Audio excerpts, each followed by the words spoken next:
चलिए तो स्टार्ट करते हैं भाई। इलिप्स एंड हाइपरबोला का लेक्चर है आज। पिछले साल के एडवांस पेपर से हमें थोड़ा आइडिया लग जाता है कि अगले साल किस में से ज्यादा आने वाला है। बहुत सारी चीजें लर्न करनी है। अगर आपको वो लर्न अच्छी तरह है, नोट तुमने प्यार से बनाए हुए हैं, बार बार रिवाइज करे हुए हैं, तो तुम्हें कोऑर्डिनेट के क्वेश्चन बहुत हलवा लगने वाले हैं एग्जाम में। एक पैराबोला एक सर्कल है, इस इलिप्स भी आ सकता था यहाँ पे, ठीक है, हाइपरबोला भी बन सकता है, कुछ भी बन सकता है, सेम कॉन्सेप्ट। हमने अगर पहले प्रॉपर कर्व बना लिया होता तो हमें दिख जाता है, यहाँ तो आएगा ही नहीं मिनिमम। सो मिनिमम डिस्टेंस कहाँ आने वाला है? इलिप्स एंड हाइपरबोला अगर कॉनफोकल होते हैं बेटा तो इसका डायरेक्ट एक रिलेशन होता है। ट्रिक याद रखो, अगर तुम्हें आज की क्लास में सब कुछ समझ आ गया और तुम्हें पता था कॉन्सेप्ट्स, तो ये क्वेश्चन हो ही नहीं सकता तुमसे ना हो। हेलो बच्चों, क्या हाल है भाई आप लोगों के? कैसे हैं आप सब लोग? उम्मीद है आप सब लोग बच्चे अच्छे हैं और आप लोगों की तैयारी बेटा बढ़िया चल रही है। जेईई एडवांस के लिए आप लोग लगे हुए हैं फुल एफर्ट के साथ बेटा। लास्ट का एक वीक बचा हुआ है हमारे पास। अब इस एक हफ्ते में क्या क्या करना है हम ये भी आपका डिस्कस करेंगे। बहुत सारे बच्चे कह रहे थे सर क्या एडवांस पोस्टपोन होगा, क्या होगा? बेटा जो चीजें आपके हाथ में नहीं है ना, उनके बारे में ज्यादा सोच के समय व्यतीत और व्यर्थ मत करिए, है ना। अगर हुआ तो सबके लिए होगा, नहीं हुआ तो भाई आप लोगों को देना ही है एग्जाम, उसमें आप टाइम वेस्ट कर लेंगे अपना लास्ट का एक वीक का इस बारे में सोच के। तो इन सब चीजों में दिमाग मत लगाइए। जो चीज आपके हाथ में है वो है आपकी लास्ट एक वीक की तैयारी। इसमें आपको क्या करना चाहिए वो हम लोग थोड़ा सा डिस्कस कर लेते हैं, है ना। पिछले कुछ हफ्तों में, पिछले कुछ क्लासेस में मैंने आपको गाइड किया कि लास्ट में आपको कैसे मेंटली रेडी रहना है एग्जाम के लिए, ठीक है। अपना स्लीप साइकिल सही करना है, बायोलॉजिकल क्लॉक सही करनी है, अपना रेस्ट प्रॉपर रेस्ट लेना है, अपने खाना पीना को सही करना है, प्रॉपर आउटपुट निकालना है उस टाइम जब जेईई एडवांस का पेपर होगा। उन 6 घंटे बैठ के डेली पढ़ाई करनी है, दिन में सोना बंद करना है, रेस्ट करना बंद करना है दिन के दोपहर के टाइम पे, और रात में प्रॉपर एक टाइम में नींद लीजिए, ठीक है। खाना पीना अच्छा करिए, हेल्दी फूड खाएंगे तो आपका दिमाग थोड़ा इससे लिंक्ड है। स्टडीज कहती हैं कि अगर जंक फूड ज्यादा खाते हैं तो आपका ब्रेन उतना शार्पली एक्टिवेटेड नहीं रहता है, उतना वर्क नहीं करता है, ठीक है ना। तो ये सब चीजें होती हैं जो आपके हाथ में है, इन सब पे ध्यान दीजिए। अब रही बात, ये तो बात हो गई एक्सटर्नल फैक्टर्स, आप क्या क्या कर सकते हैं। अब लास्ट के एक हफ्ते पढ़ाई क्या करें, कई बार हमें ये समझ नहीं आता, क्योंकि 2 साल से जिस चीज के लिए पढ़ रहे हैं अब लास्ट के एक हफ्ते में उसमें ऐसा क्या पढ़ लें। तो पहले तो कोई भी नई चीज पढ़नी बंद कर दो। अगर आपको लगता है अरे यार ये चैप्टर मेरा रह गया, उसका ये कॉन्सेप्ट पढ़ लेता हूं, नई थ्योरी पढ़ना बंद कर दो। नया पढ़ने मतलब है नई थ्योरी नहीं पढ़नी। अगर आपको अब जो चैप्टर नहीं आते, अब उसके आप पीस बना लीजिए कि भाई अब मैं वो छोड़ के ही जाऊंगा या उस लेवल पर नहीं करके जा पाऊंगा, क्योंकि एक हफ्ते में अब आप उसके थ्योरी भी पढ़ लें और अब आप उस पर लर्न भी कर लें कॉन्सेप्ट्स और उसको अप्लाई भी करना सीख जाएं एडवांस लेवल का, that is practically impossible advanced के लिए, ठीक है। तो जो आपने पढ़ रखे हैं चैप्टर्स उनको ही बेहतर करने की कोशिश करिए, उन्हीं में स्कोर करने की कोशिश करिए। बहुत चांसेस हैं यार, ऐसा बिल्कुल भी नहीं होता है कि अगर एडवांस में सारे चैप्टर हाई फाई लेवल के नहीं करके गए तो आईआईटी क्लियर नहीं हो सकता, ऐसा नहीं होता। हमने भी आईआईटी दिया है बेटा, उस टाइम पर हमने भी बहुत सारे चैप्टर्स ऐसे थे जो हमारे वीक रह गए थे, छोड़ दिए थे हमने, उस लेवल पर नहीं पढ़े थे, ठीक है। छोड़ने से मतलब ये नहीं है बिल्कुल जीरो कर गए, छोड़ने से मतलब है कि मेंस लेवल तक कर लिया, उससे हमने हाई फाई लेवल उसका नहीं कर रखा है। तो नया चैप्टर कोई मत टच करिए। पुराने चैप्टर्स में एक तो अपने नोट्स रिवाइज करते रहिए, हफ्ते में एक दिन पेपर दे दीजिए, 6 घंटे का मॉक पेपर बैठ के उसका एनालिसिस करिए और थोड़े थोड़े डेली प्रॉब्लम सॉल्विंग करते रहिए। जैसे अब डेली तो 6 घंटे का पेपर देने का कोई सेंस नहीं है ना, बट डेली ये तो कर ही सकते हो ना कि भाई मैथ्स को तुमने 1 घंटे में 15 क्वेश्चन मिक्स कॉन्सेप्ट्स पे लेके बैठ गए, देखा आपसे कितने हो रहे हैं। टाइम बाउंडेड प्रैक्टिस करते रहिए, ठीक है। तो 2-3 चीजें करनी है पढ़ाई पॉइंट ऑफ व्यू से लास्ट के एक वीक में। नोट्स आपके रिवीजन करने, एक एक फॉर्मूला, एक एक कॉन्सेप्ट, एक एक टॉपिक, जो आपको ट्रिक्स बताई गई हैं क्लास में, वो सब आपको अच्छी तरह से लर्न होने चाहिए, ठीक है। जो प्रॉपर्टीज हैं, जैसे कोऑर्डिनेट में प्रॉपर्टीज बहुत सारी होती हैं, बहुत लोग भूल जाते हैं। जो ट्रिक्स बताई हुई हैं, ऐसा हो तो ये कर लेना, ऐसा हो तो ये कर लेना, वो सब ट्रिक्स याद करो। और चैप्टर्स में भी और सब्जेक्ट्स में भी यही करना है। सिमिलरली फिर आपको दूसरी चीज क्या करनी है, एक मॉक पेपर दे देना है अपना, आराम से एक मॉक पेपर दो, 6 घंटे का प्रॉपर जेईई का पेपर मान के तैयारी उसी तरह से आपको करनी है। और उसके अलावा आपको उस पेपर का एनालिसिस करना है ऑब्वियसली, और उसके अलावा टाइम बाउंडेड प्रैक्टिस कर लो। 1-1 घंटे के सेशंस में बैठ जाओ। जैसे मान लो आज मैथ्स में 1 घंटे सुबह 9 से 10, जो क्योंकि जिस 6 घंटे हमें पढ़ाई करनी है, जो 3 घंटे फर्स्ट पेपर और 3 घंटे मैं कह रहा हूँ सेकंड पेपर के टाइम आपको पढ़ने बैठना है, तो उस एक 3-3 घंटे के स्लॉट में अपना टाइम बाउंडेड प्रैक्टिस करो। बैठ के कोई से भी पुराना पेपर पढ़ा हो, कोई भी आपकी किताब हो, मिक्स कॉन्सेप्ट्स का कुछ भी असाइनमेंट पढ़ा हो, उसको आप लेके बैठ जाओ 1 घंटे में और देखो कितने हुए। ऐसे 1-1 घंटे में 3 फिजिक्स केमिस्ट्री मैथ के अपने रेडी रखो। 8:30 बज गए जैसे ही सुबह, वैसे ही आपने अपना डिसाइड कर लिया आज मैं ये 18 क्वेश्चंस फिजिक्स केमिस्ट्री मैथ के अगले 3 घंटे में ट्राई करूंगा, और फिर उसमें से देखिए कितने आपके सही हुए, कितने गलत हुए, उसमें कितने मार्क्स आए आपके, क्या स्कोर रहा आपका। अपने आप को खुद मार्क्स दे लो हर क्वेश्चन को, वही जैसे जेई में मार्किंग पैटर्न होता है वैसे करके नेगेटिव भी मार्क दो अगर गलत किया है तो। और उसके साथ एनालिसिस जरूर करो कि यार कौन सा क्वेश्चन मैंने एग्जाम में छोड़ दिया जो मुझे नहीं छोड़ना चाहिए था, कौन सा क्वेश्चन मैंने फालतू में अटेम्प्ट किया जिसमें मैं फंसा रह गया, वो एनालिसिस करना बहुत जरूरी है। तो इस तरह के दिन में 2 सेशंस लगाइए, ठीक है, क्योंकि 6 घंटे उस टाइम मैंने आपको बताया पढ़ने बैठना ही बैठना है।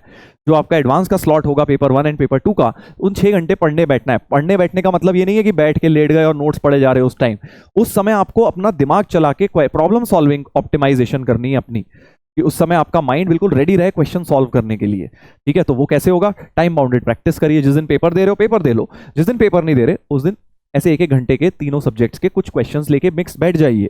ये तो 6 घंटे की तैयारी हो गई। इसके अलावा भी नेचुरली पढ़ोगे, शाम को, रात हो गई, अर्ली मॉर्निंग या रात में जब भी, तो आप उस टाइम क्या करिए, उस टाइम नोट्स रिवीजन कर लिए। दिन में 3-4 घंटे नोट्स रिवीजन के कर लो और 6 घंटे ये अपने प्रॉब्लम प्रैक्टिस के हो गए, तो 6-4-10 घंटे अपने आराम से हो गए पूरे। 10 घंटे अपने पढ़ो, 8 घंटे सो, 2-3 घंटे अपना चिल करो। लास्ट मोमेंट पे अब ये नहीं होगा कि सर ये भी पढ़ लूँ वो भी पढ़ लूँ, ऐसा भी कर लेता हूँ वैसा भी कर लेता हूँ, उससे कुछ फायदा नहीं होगा। ये नहीं होने वाला कि उससे भाई पता नहीं तुम्हारी कितनी हेल्प हो जाएगी एग्जाम में। हाँ, रेगुलर अपना करते रहिए। अब ये बैच भी अपना ऑलमोस्ट खत्म होने वाला है। इसके बाद बस अपने आई गेस 3 चैप्टर्स बचेंगे। आज कोऑर्डिनेट खत्म कर दूंगा मैं, फिर अपना एक दिन कॉम्प्लेक्स नंबर होगा, एक दिन ट्रिग्नोमेट्री 1-2 और एक दिन ट्रिग्नोमेट्री 3-4। बस ये अपना बचा हुआ है, ठीक है। सारे के सारे हमने लास्ट का 1 महीना आपको जो प्रॉमिस किया था मैंने वो सारी चीजें डिलीवर करी हैं। टाइम से एक भी दिन कैंसिल नहीं किया लेक्चर, है ना।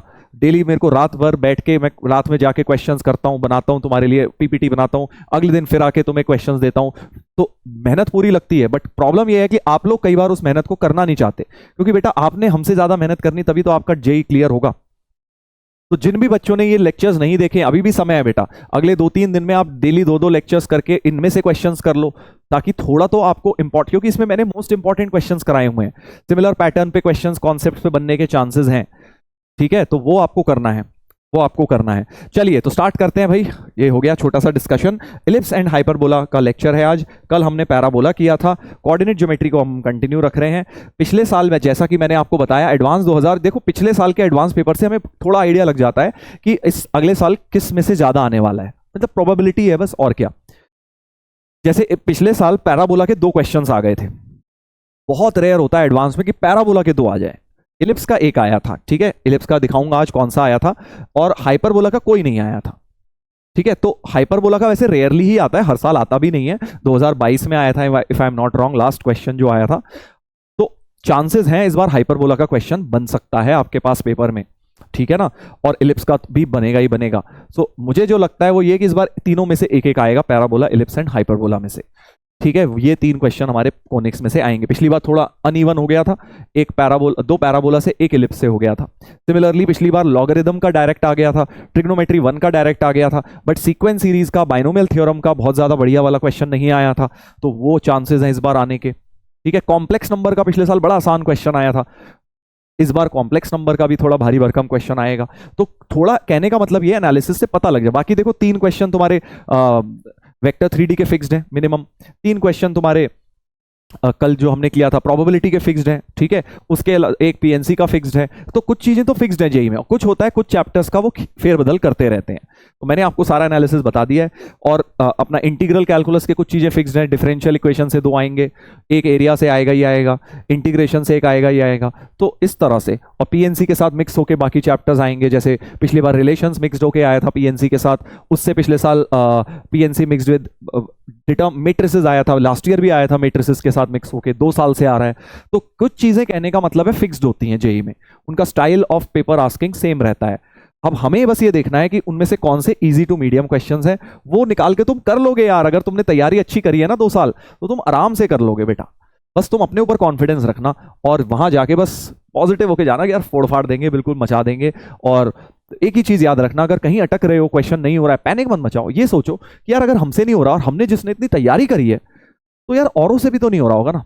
बाकी भी तो बच्चे बेचारे इंसान ही हैं। ऐसा थोड़ी है आपसे ही हम, क्योंकि एग्जाम में क्या होता है, आइसोलेशन में क्योंकि अपने बारे में बस सोच रहे होते हैं, हम उसको आइसोलेशन में ले लेते हैं। वेराज ये भूल जाते हैं कि यार तैयारी तो हमने रिलेटिव करी है और एग्जाम भी रिलेटिव है। ऐसा तो है नहीं कि हमने अगर खराब किया और बाकी बच्चों ने हमसे भी खराब कर दिया, क्या पता, तो हम बेटर हो गए ना, उस केस में हमारा सिलेक्शन हो जाएगा। तो पेपर खराब होना अपने हाथ में होता है। हम उसमें ओवर थिंकिंग कर लेते हैं, पेपर टफ आया, पेपर टफ आया, ये रोना बंद करो पहले तो, पेपर टफ आया, अरे भाई जेई एडवांस है तो टफ तो आएगा ही, और अच्छी बात है टफ आया तो। पेपर टफ आना is better for those people जिन्होंने तैयारी करी है। क्यों सर ऐसा क्यों कह रहे हो? क्योंकि यार उसमें जो बच्चों ने तैयारी करी ही नहीं, जिन्होंने प्रॉपर कोचिंग ली नहीं, 2 साल मेहनत करी ही नहीं, लास्ट में बोर्ड पढ़ पढ़ा के किसी तरह जेई दे दिया, वो तो वैसे ही आउट हो जाएंगे ना फिर कंपटीशन से। तो 2 फायदे होते हैं पेपर टफ आने के। देखो पेपर टफ आना मैं तुम्हें बता रहा हूं अच्छी चीज होती है जो बच्चों ने पढ़ाई करी है उनके लिए। पहला रीजन तो बता दिया, जो बच्चों ने कम पढ़ाई करी है या जो कंपटीशन से वो बाहर हो जाएंगे बिल्कुल ही, ठीक है, तो वही नहीं लोगों में कंपटीशन रह जाएगा जिन्होंने तैयारी अच्छे लेवल पर करी हुई है। पहला रीजन तो ये, ठीक है। तुम्हें क्या दिखता है 100 नंबर में से अरे सर 30 इसके हो पाया हमसे, पेपर टफ आया, खराब हो गया, ऐसे नहीं होता। क्या पता बाकियों से 25 हो रहे हो, फिर तो तुम्हारा 30 भी अच्छा निकला।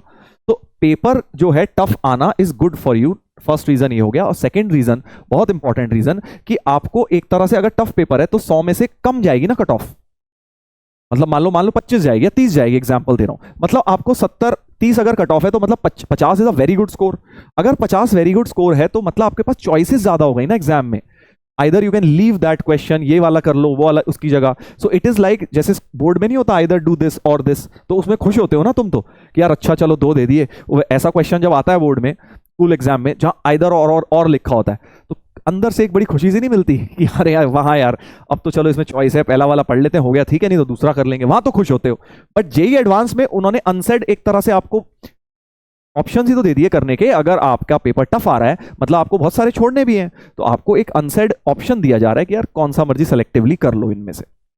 हो सकता है आपने कोई फर्स्ट क्वेश्चन क्रैक हो गया, किसी से सेकंड हो गया, किसी से थर्ड हो गया, तो पैनिक नहीं मचाना है, पेशेंटली काम करना है वहां पे, ठीक है, एक लेवल हेडेड रह के काम करना है, पॉजिटिव रहना है। अप्रोच अगर अपनी पॉजिटिव रखोगे तो सिलेक्शन हो जाएगा। जो बच्चों का सिलेक्शन होता है ना वो वही होते हैं जिनको जो पॉजिटिव रहते हैं एग्जाम में। तैयारी तो इस समय आके सबकी सेम ही है, उस दिन क्या होगा वो डिपेंड करता है, वो दिन पे बहुत ज्यादा डिपेंड करता है आप किस मेंटल स्टेट में है। पॉजिटिविटी के साथ जाएंगे तो चांसेस आपके बेटर हो जाएंगे बेटा, ठीक है। मैंने तो देखो यही सीखा है, मैंने जब 2 बार जेई दिया था, फर्स्ट ईयर इतना प्रेशर ले लिया, नहीं होगा तो अरे क्या होगा, ये हो जाएगा, जिंदगी खत्म है, ऐसा कुछ है, वैसा बर्बाद हो जाएगी लाइफ, ये सब नेगेटिविटी है, इससे कोई फायदा नहीं होता। इतना प्रेशर ले लेते हैं ये सब सोच सोच के हम कि हमें एग्जाम वाले दिन इतना प्रेशर हो जाता है और हम अपना परफॉर्म कर ही नहीं पाते हैं, इतना पैनिक में आ जाते हैं। वेयरएज दूसरा अप्रोच ये है, हो गया ठीक है, नहीं हो गया और कोई देखेंगे लाइफ में, कोई दिक्कत वाली बात थोड़ी है, हमने तो एफर्ट किया ही है अपनी तरफ से। तो उस माइंडसेट से मैं गया जब मैंने सेकंड बार जेई का पेपर दिया, ठीक है भाई जैसा होगा देखी जाएगी, अपना तैयारी अच्छी, हमें अपनी तैयारी पे कॉन्फिडेंस है, बाकी एग्जाम टफ आया तो जो जितना हुआ उतना कर दिया हमने। तो that is the approach that you should also take, ठीक है। चलो तो स्टार्ट करेंगे। फर्स्ट ब्रेन टीजर क्या है? पहला brain teaser, P is any point on the ellipse S S dash, easy सा क्वेश्चन है, जल्दी से सब लोग पॉज करके निकालें। S S dash are the focus locus of the centroid of the triangle P S S dash. तो जल्दी जल्दी करना है एग्जाम में क्योंकि समय बहुत कीमती है भाई। हमारे पास एक इस तरह का इलिप्स है, उसके ऊपर एक वेरिएबल पॉइंट पी ले लेना है और पी एस एस डैश एक ट्राइंगल जो बनेगा उस ट्राइंगल के सेंट्रॉइड की बात की जा रही है। सो फोकस के कोऑर्डिनेट्स आपको पता है AE, 0 माइनस AE, 0। देखो वैल्यू बाद में डाल दूंगा क्योंकि मुझे इलिप्स जो दिया हुआ है x²/4 y²/3 बराबर 1 दिया हुआ है, correct. Locus of centroid of the triangle, तो P पॉइंट को A cos theta A sin theta मान लीजिए, sorry A cos theta B sin theta मान लीजिए, थीटा इज द वेरिएबल और H के मान लिया सेंट्रॉइड को, सो 3H हो गया, 3H हो गया x1 + x2 + x3, so A cos theta और 3K हो गया। देखो कोऑर्डिनेट ज्योमेट्री मैंने तुम्हें पहले भी बताया, रोना नहीं है सर ये तो बड़ा इजी है, अरे भाई इजी यूनिट है, स्कोरिंग यूनिट है, तो हमें उसी तरह के क्वेश्चन करने हैं जैसे एडवांस में पूछे जाते हैं।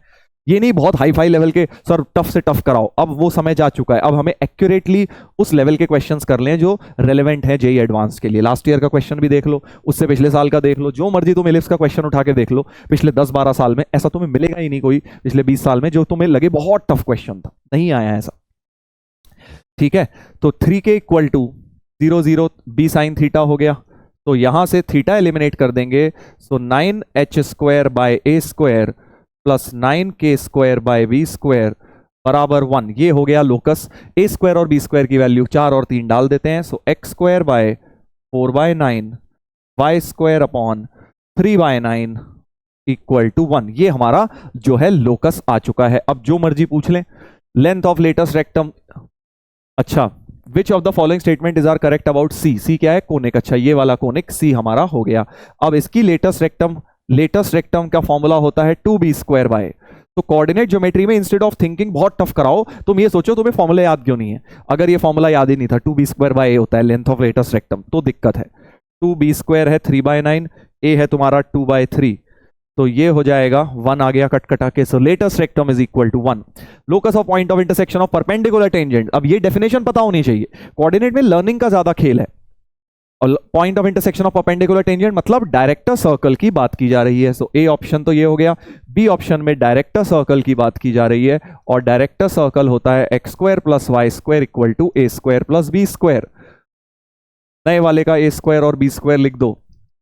a² है इसका 4/9, 3/9 जोड़ के 7/9 हो जाएगा, 7/9 हो जाएगा, यानी ये लोकस भी बिल्कुल ठीक है। इक्वेशन ऑफ ऑक्सिलरी सर्कल, अब नाम से ही कंफ्यूजन, सर डायरेक्टर सर्कल और ऑक्सिलरी में मैं कंफ्यूज हो जाता हूं, तो भाई इसका मतलब नोट्स लर्न नहीं है, ऐसे रटी होनी चाहिए चीजें जैसे मुझे याद है। ऑक्सिलरी सर्कल होता है x² + y² equal to a², a² था 4/9। सी ऑप्शन भी आ गया, सी ऑप्शन भी आ गया बेटा।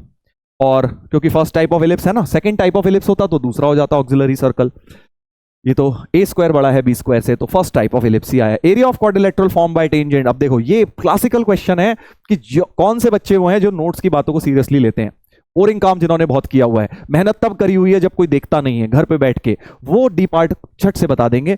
Area of quadrilateral form by tangents at the ends of latest rectum, इतना पढ़ते ही मुझे समझ आ गया कि tangents drawn at the ends of latest rectum एक प्यारी सी फिगर बनाते हैं, उसका नाम होता है रोम्बस, ठीक है। और उस रोम्बस का एरिया भी बड़ा अच्छा सा होता है, और उस रोम्बस का एरिया होता है 2a²/e। सर ये तो हमें पता ही नहीं है सर ये हमें पता नहीं है, तो कोई दिक्कत नहीं है, मैं आपको समझा देता हूं कहां से आता है। बट पता था और भूल गए सर, याद नहीं है, तो बेटा तुम्हें कोऑर्डिनेट ज्योमेट्री में बैठ के मेहनत करनी पड़ेगी, चीजें लर्न करनी पड़ेंगी। तो area of quadrilateral form by the 2a²/e होता है। अब इसको पहले यूज कर लेता हूं, उसके बाद मैं इसका डिराइव भी कर दूंगा। a² क्या है 4/9, e क्या है इसेंट्रिसिटी तुम निकाल सकते हो, b² equal to a² 1 - e²। So I think e की वैल्यू हाफ आ गई है, e की वैल्यू हाफ आ गई है, तो ऐसा हो गया, हाफ आ गई है, तो 16/9 हो गया, 16/9 आ गया, 16/9, ये तो 16/3 दिया है, यानी ये गलत हो गया है बेटा। नाउ प्रूफ, तो जल्दी से प्रूफ देख लेते हैं। अगर आपने टेंजेंट्स ड्रॉ करी at the ends of latest rectum, 4 ends होते हैं लेटस्ट रेक्टम के, तो चारों एंड्स के पे अगर टेंजेंट्स बनाई जाएं, तो जो फिगर बनती है बेटा वो एक तुम्हारा वो होता है रोम्बस, वो होता है रोम्बस। ये जो फिगर बनती है ये एरिया होता है रोम्बस। कैसे होता है सर, अभी प्रूफ करके दिखा देते हैं। ए b²/a पॉइंट ले लो, इस पे टेंजेंट लिख लो x1/a² प्लस y1/b² बराबर 1, तो xae/a², b² गया, ये गया, so ex plus y equal to a हो गया। इसके पॉइंट निकालते हैं वाले, y0 डालेंगे सो a/e, 0 और x0 डालेंगे तो 0, a। सिमेट्रिकली ये चारों पॉइंट निकल जाएंगे, -a/e, 0 और 0, -a हो जाएगा। ठीक है भाई, ऐसे हो जाएगा। और अब इस फिगर का, क्योंकि ये रोम्बस बन गई है, क्योंकि डायगोनल्स परपेंडिकुलर हैं और बाइसेक्ट भी कर रहे हैं, यानी ये फिगर रोम्बस हो गई है। और एरिया ऑफ रोम्बस होता है half d1d2, half d1d2। d1 diagonal 1 की लेंथ हो गई 2a भाई, डायगोनल 2 की लेंथ हो गई 2a, 2 से 2 गया तो 2a²/e हमने प्रूफ कर दिया इस फिगर का एरिया। यही मैंने यूज किया था, ठीक है। ये आपको क्लास नोट्स में अगर नहीं कराया गया तो मैंने आपको बता दिया, इंपॉर्टेंट फॉर्मूला है। कोऑर्डिनेट में ना पता है बहुत सारी चीजें लर्न करनी है, अगर आपको वो लर्न अच्छी तरह है, नोट्स तुमने प्यार से बनाए हुए हैं, बार बार रिवाइज करे हुए हैं, और यहां तक अब 2 साल में तुमने इतनी बार रिवाइज कर ली है कि चीजें तुम्हें लर्न है, तो तुम्हें कोऑर्डिनेट के क्वेश्चन बहुत हलवा लगने वाले हैं एग्जाम में। नहीं तो तुम्हें कोऑर्डिनेट बहुत डिफिकल्ट लगेगी बेटा, तुम्हें समझ ही नहीं आएगा सर ये क्या हो गया क्वेश्चन में। चलो नेक्स्ट एक और बड़ा प्यारा क्वेश्चन, एक और क्वेश्चन देखते हैं, इलिप्स का ही है। Let this be a tangent to the ellipse whose foci are focus. Note that focus जो है ना तो एक्स एक्सिस पे लाई कर रहे हैं, ना वाई एक्सिस पे, ना ही एक्स कांस्टेंट है ना ही वाई कांस्टेंट है, यानी एक तरह से जो इलिप्स है वो ओब्लिक इलिप्स दिया हुआ है। सर ओब्लिक तो सिलेबस में नहीं है, नहीं, उसकी इक्वेशंस नहीं पूछी जाएंगी आपसे, स्टडी करना उनकी इक्वेशन के थ्रू, फाइंड आउट करना एक्सिस डायरेक्ट्रिक, वो नहीं है, बट इस तरह के क्वेश्चन आ सकते हैं बेटा। Let this be a tangent to the ellipse, एक टेंजेंट दी हुई है और आपको दो फोकस भी दिए हुए हैं, P1, -1, Q2, -2 are the foci, और tangent at the point A है, ये पॉइंट ऑफ टेंजेंसी है, ठीक है। PA प्लस QA निकालना है, PA प्लस QA तो 2A होता है ना, सम ऑफ फोकल डिस्टेंसेज है, so PA plus QA is nothing but the length of major axis which is equal to 2A, that is what I have to find out. ठीक है, तो पहली equation तो बेटा ये मिल जाएगी, डिस्टेंस बिटवीन फोकस सेम रहेगा, ओब्लिक में भी डिस्टेंस तो सेम रहता है, 2AE हो जाएगा, सो PQ डिस्टेंस हो जाएगा 2AE, डिस्टेंस बिटवीन फोकाई, तो डिस्टेंस फॉर्मूला लगा लो, आई थिंक √2 हो गया 2AE, तो AE की वैल्यू 1/√2 आ गई है बेटा, AE की वैल्यू तो 1/√2 आ गई है। और दूसरा क्या कॉन्सेप्ट लगाऊं, सोच के देखो, दूसरा कॉन्सेप्ट क्या लगा सकता हूं, क्योंकि मुझे ये टेंजेंट दी हुई है, एक प्रॉपर्टी होती है बेटा, याद रखो, टेंजेंट और फोकस जब भी दिए हैं तो मैं दो प्रॉपर्टीज याद रखनी है, एक तो ये कि यहां से अगर परपेंडिकुलर्स ड्रॉप करूं, ठीक है, ये पॉइंट ए से अलग है, ए ये वाला पॉइंट है पॉइंट ऑफ टेंजेंसी, और ये पॉइंट y1 y2 है, ठीक है, दूर है वो, अज्यूम कर लीजिए। तो जो y1 y2 पॉइंट्स हैं, वो पहले तो प्रॉपर्टी है कि वो ऑक्सिलरी सर्कल पे लाया करते हैं, और दूसरी प्रॉपर्टी है कि ये जो product of length of perpendicular होता है वो b² होता है, यानी अगर मैं ये परपेंडिकुलर लेंथ निकालूं, ये निकालूं, तो py1 इंटू qy2 का प्रोडक्ट हमेशा b² होता है। पढ़ी होगी आपने प्रॉपर्टी। बस अब तो पॉइंट का लाइन से डिस्टेंस निकाल डालो, 3 - 4 - 7/5 का मॉड, और इसका निकाल डालो इस लाइन से 6 - 8 - 7/5 का मॉड इक्वल टू b²। तो ये हो गया 8/5 और ये हो गया 9/5, right, equal to b²। So b² हो गया 72/25, 72/25 हो गया बेटा b²। आई गेस अब तो क्वेश्चन सॉल्व है, a² e² तुम्हारा आ चुका है half, so b² equal to a² minus a² e² होता है, तो यहां से 72/25 प्लस हाफ बराबर a² हो जाएगा। एलसीएम ले लीजिए, 144 प्लस 25, तो बड़ा प्यारा सा हो गया 169 हो गया, तो a² हो गया 169/50, तो a हो गया 13/5√2, 13/5√2 हो गया है बेटा, राइट, a की वैल्यू 13/5√2। सो PA प्लस QA हमारे पास जो है आ जाएगा, PA plus QA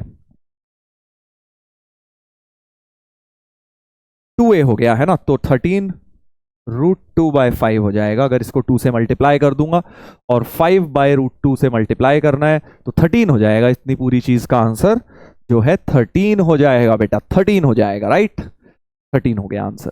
I hope आपको क्लियर हो गया है बेटा। ये वाला क्वेश्चन टेंजेंट्स की प्रॉपर्टी पे रिलेटेड था, इलिप्स की प्रॉपर्टी फॉर टेंजेंट्स। अगेन रटी रटाई चीज काम आई है यहां पर भी, पिछले क्वेश्चन में भी, और ऐसा एडवांस में भी होता है कोऑर्डिनेट में। चलो एक और इलिप्स का क्वेश्चन देखते हैं, third question. Consider N ellipse and a cord L of the ellipse. एक इलिप्स की इक्वेशन दी है और इसकी एक कॉर्ड लेनी है which is bisected eight the point, मतलब कॉर्ड का मिड पॉइंट दिया हुआ है, तो समझ आ रहा है कौन से कॉन्सेप्ट की तरफ जा रहे हैं, cord with a given mid point की तरफ जा रहे हैं बेटा। नोटिस करो इलिप्स वर्टिकल भी है, इलिप्स वर्टिकल है, a² छोटा है b² ज्यादा है, और एक कॉर्ड बनाई जा रही है जिसका मिड पॉइंट, जो मिड पॉइंट है इसका वो दिया हुआ है 5/2 अल्फा।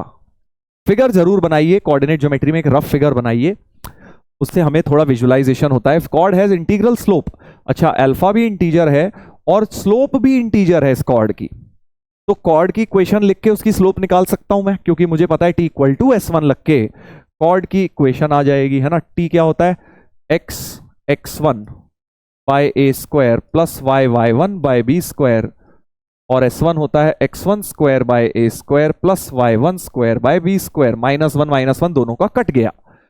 x1 y1 ये वाला पॉइंट होता है 5/2 अल्फा, तो 5/2 x a स्क्वायर है 25, ठीक है, तो 5x/2 into 25 plus y into y1 है अल्फा, b स्क्वायर है 80 is equal to x1 square है 25/4, a स्क्वायर की जगह 25, y1 स्क्वायर हो गया alpha square by b square की जगह 80, 25 से 25 गया तो 5 से 5 भी गया, so x/10 plus y alpha by 80 is equal to 1/4 plus alpha square 80।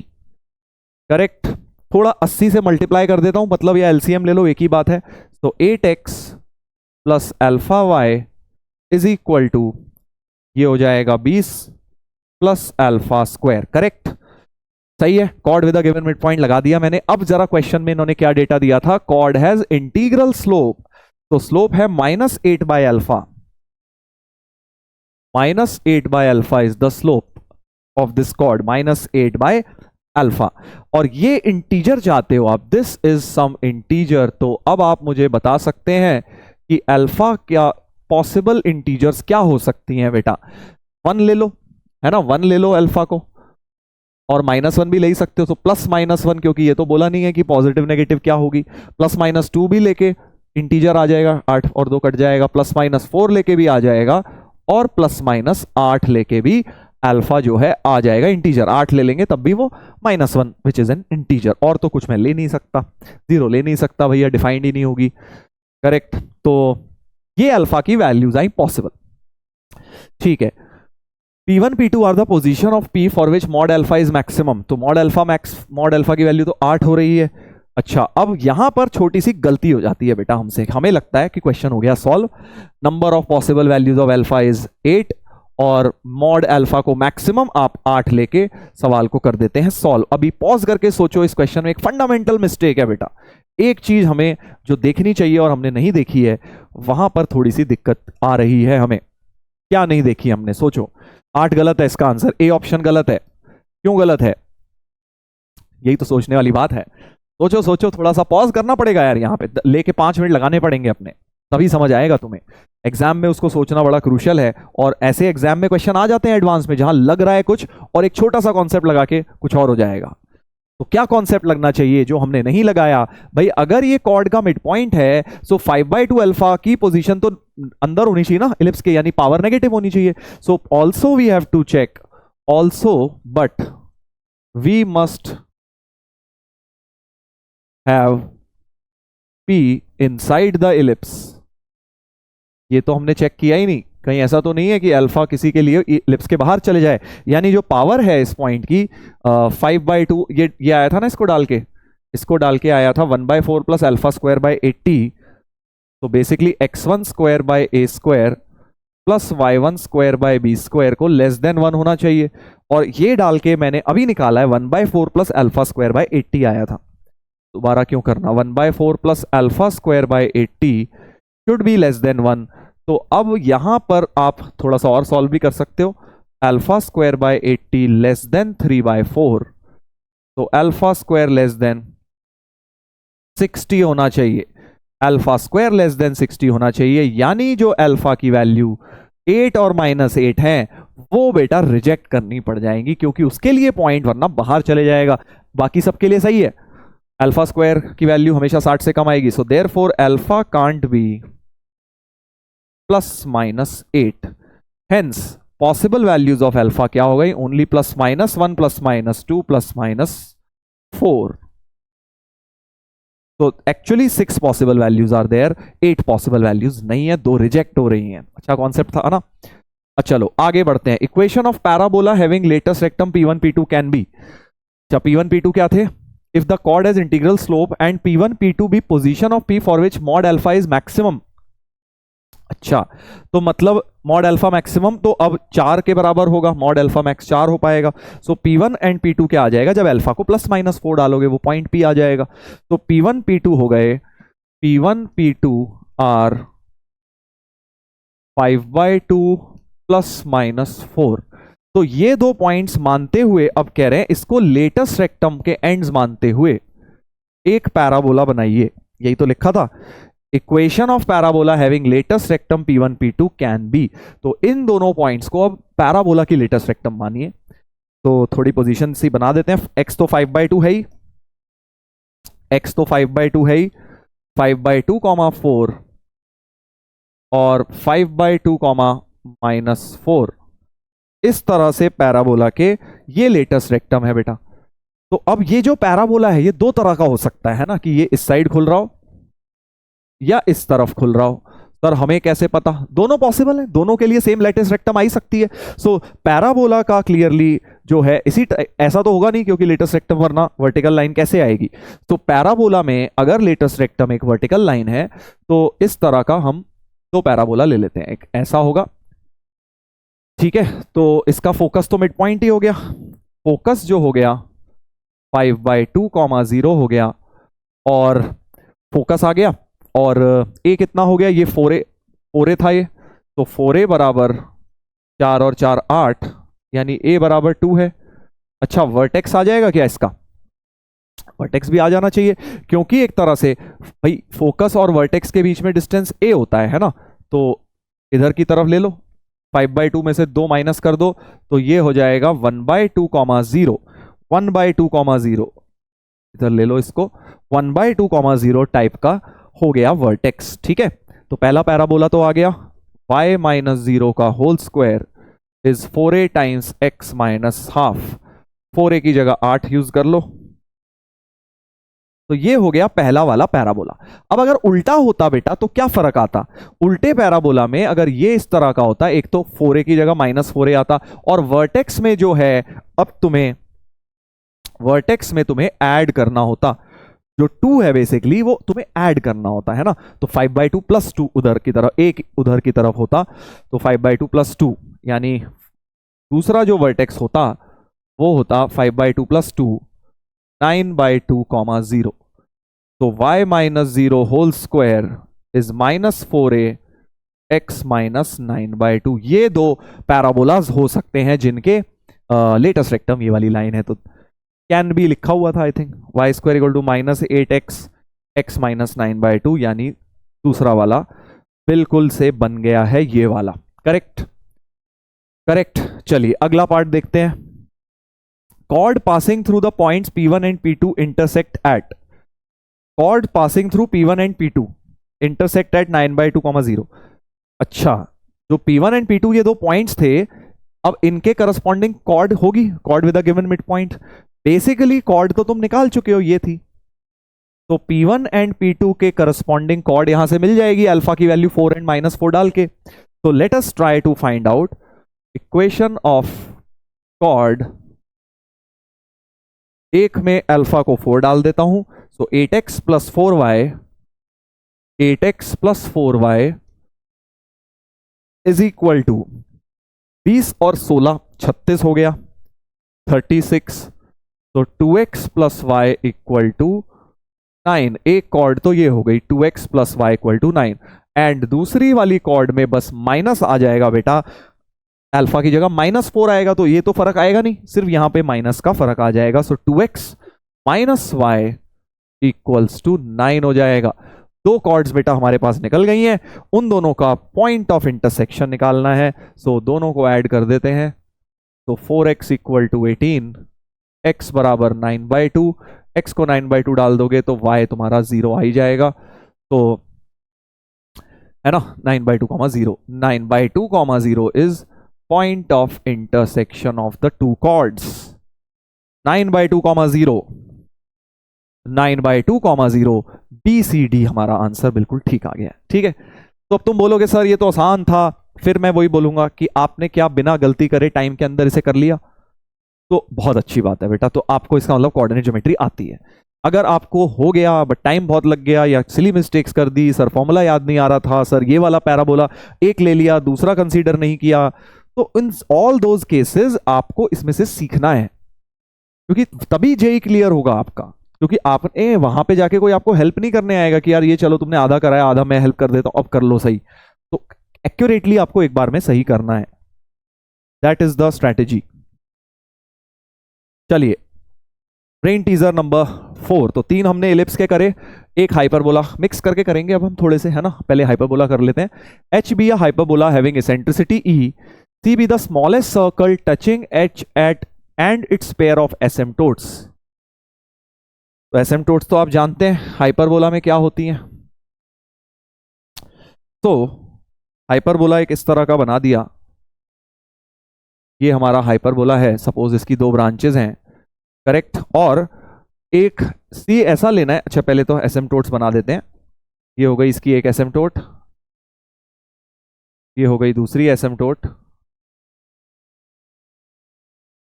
अभी जरा हाइपरबोला चेंज कर देते हैं, इंटरसेक्ट तो कर नहीं सकता इसको, तो इस तरह से जाएगा ये वाला hyperbola, correct. y equal to B by X इसकी इक्वेशन है। तो हम चाहते हैं h is a hyperbola having eccentricity e, c be the smallest circle touching h and its pair of asymptotes। तो बात समझ आ गई होगी आपको कि जो एलिप्स जो सर्कल होगा वो एक तरह से स्मॉलेस्ट है, तो इस तरह से होगा, यहां पे ही टच कर रहा होगा, a,0 पे जाके वो टच कर रहा होगा। इस साइड भी हो सकता है सिमेट्रिकली। ठीक है, ठीक है भाई, ठीक है। तो अब क्या करें?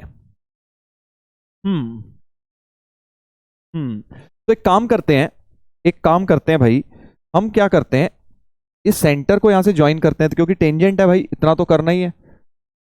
ये P पॉइंट ले लेते हैं और ये एंगल थीटा ले लेते हैं, क्योंकि हमें पता है tan थीटा बी बाय है, tan थीटा बी बाय है, which can be related to eccentricity. ठीक है, ओके। पूछा क्या जा रहा है? Ratio of radius of C with the length of semi conjugate axis. Okay okay, तो ये रेडियस है, ये रेडियस है, ठीक है, गॉट इट। तो ये वाला डिस्टेंस क्या हो जाएगा? आर कोस, ओसी डिस्टेंस हो जाएगा R cosec theta, OC distance हो जाएगा आर कोसेक थीटा। हाइपोटेनस है ना वो, और वो परपेंडिकुलर है। सिमिलरली सीए डिस्टेंस हो जाएगा आर, सीए डिस्टेंस हो जाएगा आर। तो we have OC plus CA बराबर ए है, तो R cosec theta plus R equal to A. अब हमें किसका रेशियो निकालना था बेटा? R of ratio of radius with the length of semi conjugate axis. ठीक है, मतलब आर बाय बी निकालना है मुझे, आर बाय बी निकालना है। आर बाय ए यहां क्रिएट हो रहा है, तो एक काम करते हैं, ए को हम हटा के यहां से बी कॉट थीटा लिख देते हैं, ए को बी कॉट थीटा लिख देते हैं। तो R cosec theta plus R equal to B cot theta. ठीक है जी, कॉट थीटा नीचे ले जाते हैं, so R cosec theta upon cot theta plus R tan theta equal to B. ये क्या हो जाएगा भाई? ये हो जाएगा R sec theta plus tan theta. क्योंकि भाई देखो, मुझे एक बात पता है, थीटा तो मैं निकाल लूंगा, थीटा की टेंशन नहीं लेनी, क्योंकि theta tan theta B by है, बी बाय मुझे पता है बिकॉज एसेंट्रिसिटी गिवन है मुझे। So B square by A square, E square minus 1 होता है, करेक्ट। यानी कि जो ये तो टैन थीटा था, ये तो टैन थीटा है B by, correct. So tan square theta is E square minus 1। तो टैन थीटा और सेक थीटा की वैल्यूज यहां से निकाल लेते हैं बेटा। यहां से पहले आर बाय बी का रेशियो क्या हो जाएगा? आर बाय बी का रेशियो हो जाएगा, आर बाय बी हो जाएगा 1 by sec theta plus tan theta, जिसे रैशनलाइज कर लीजिए, रैशनलाइज कर लीजिए, तो R by B will become sec theta minus tan theta, correct. तो R by B will become sec theta क्या हो जाएगा? अगर इसको देखें 1 इधर ले जाएं, sec square theta E square हो जाएगा, सेक थीटा ई हो जाएगा, sec theta will become E, और tan theta will become under root of E square minus 1। ठीक है, ये हो गया भैया E minus under root E square minus 1, C option. तो कैसे लिंक किया मैंने? मेरे माइंड में चल रहा था कि गिवन क्या है, गिवन क्या है? ई गिवन है, ई गिवन है मतलब बी बाय का रेशियो गिवन है, बी बाय गिवन है तो मतलब थीटा गिवन है। तो मैंने ये थीटा को अज्यूम करके आर और ए में पहले रिलेशन निकाला, आर और ए में निकाला। फिर मेरे को लगा कि यार आर और ए में तो चाहिए ही नहीं, आर और ए में तो बड़ा आसान हो जाता क्वेश्चन। उसने आर और बी में पूछा है, तो मैंने ए को हटा के फिर बी लेके आया मैं, और जैसे ही बी लेके आया, क्योंकि फिर तो मेरा क्वेश्चन हो ही गया ना, फिर मैनिपुलेशन बची, बिकॉज आर एंड बी का रेशियो आ गया, थीटा तो मुझे नोन है वैसे भी, तो मैंने वही क्रिएट कर लिया। ठीक है, that is a very easy approach to solve this question. तो सी होना चाहिए भाई आंसर, सी होना चाहिए। चलो नेक्स्ट, ब्रेन टीजर नंबर 5 देखते हैं। ब्रेन टीजर नंबर 5, तो this is also a very good type of problem. Minimum value of the expression, ऐसा लगता है कि सर ये तो मैक्सिमा मिनिमा का क्वेश्चन है, बट एक्चुअली कोऑर्डिनेट ज्योमेट्री का क्वेश्चन है।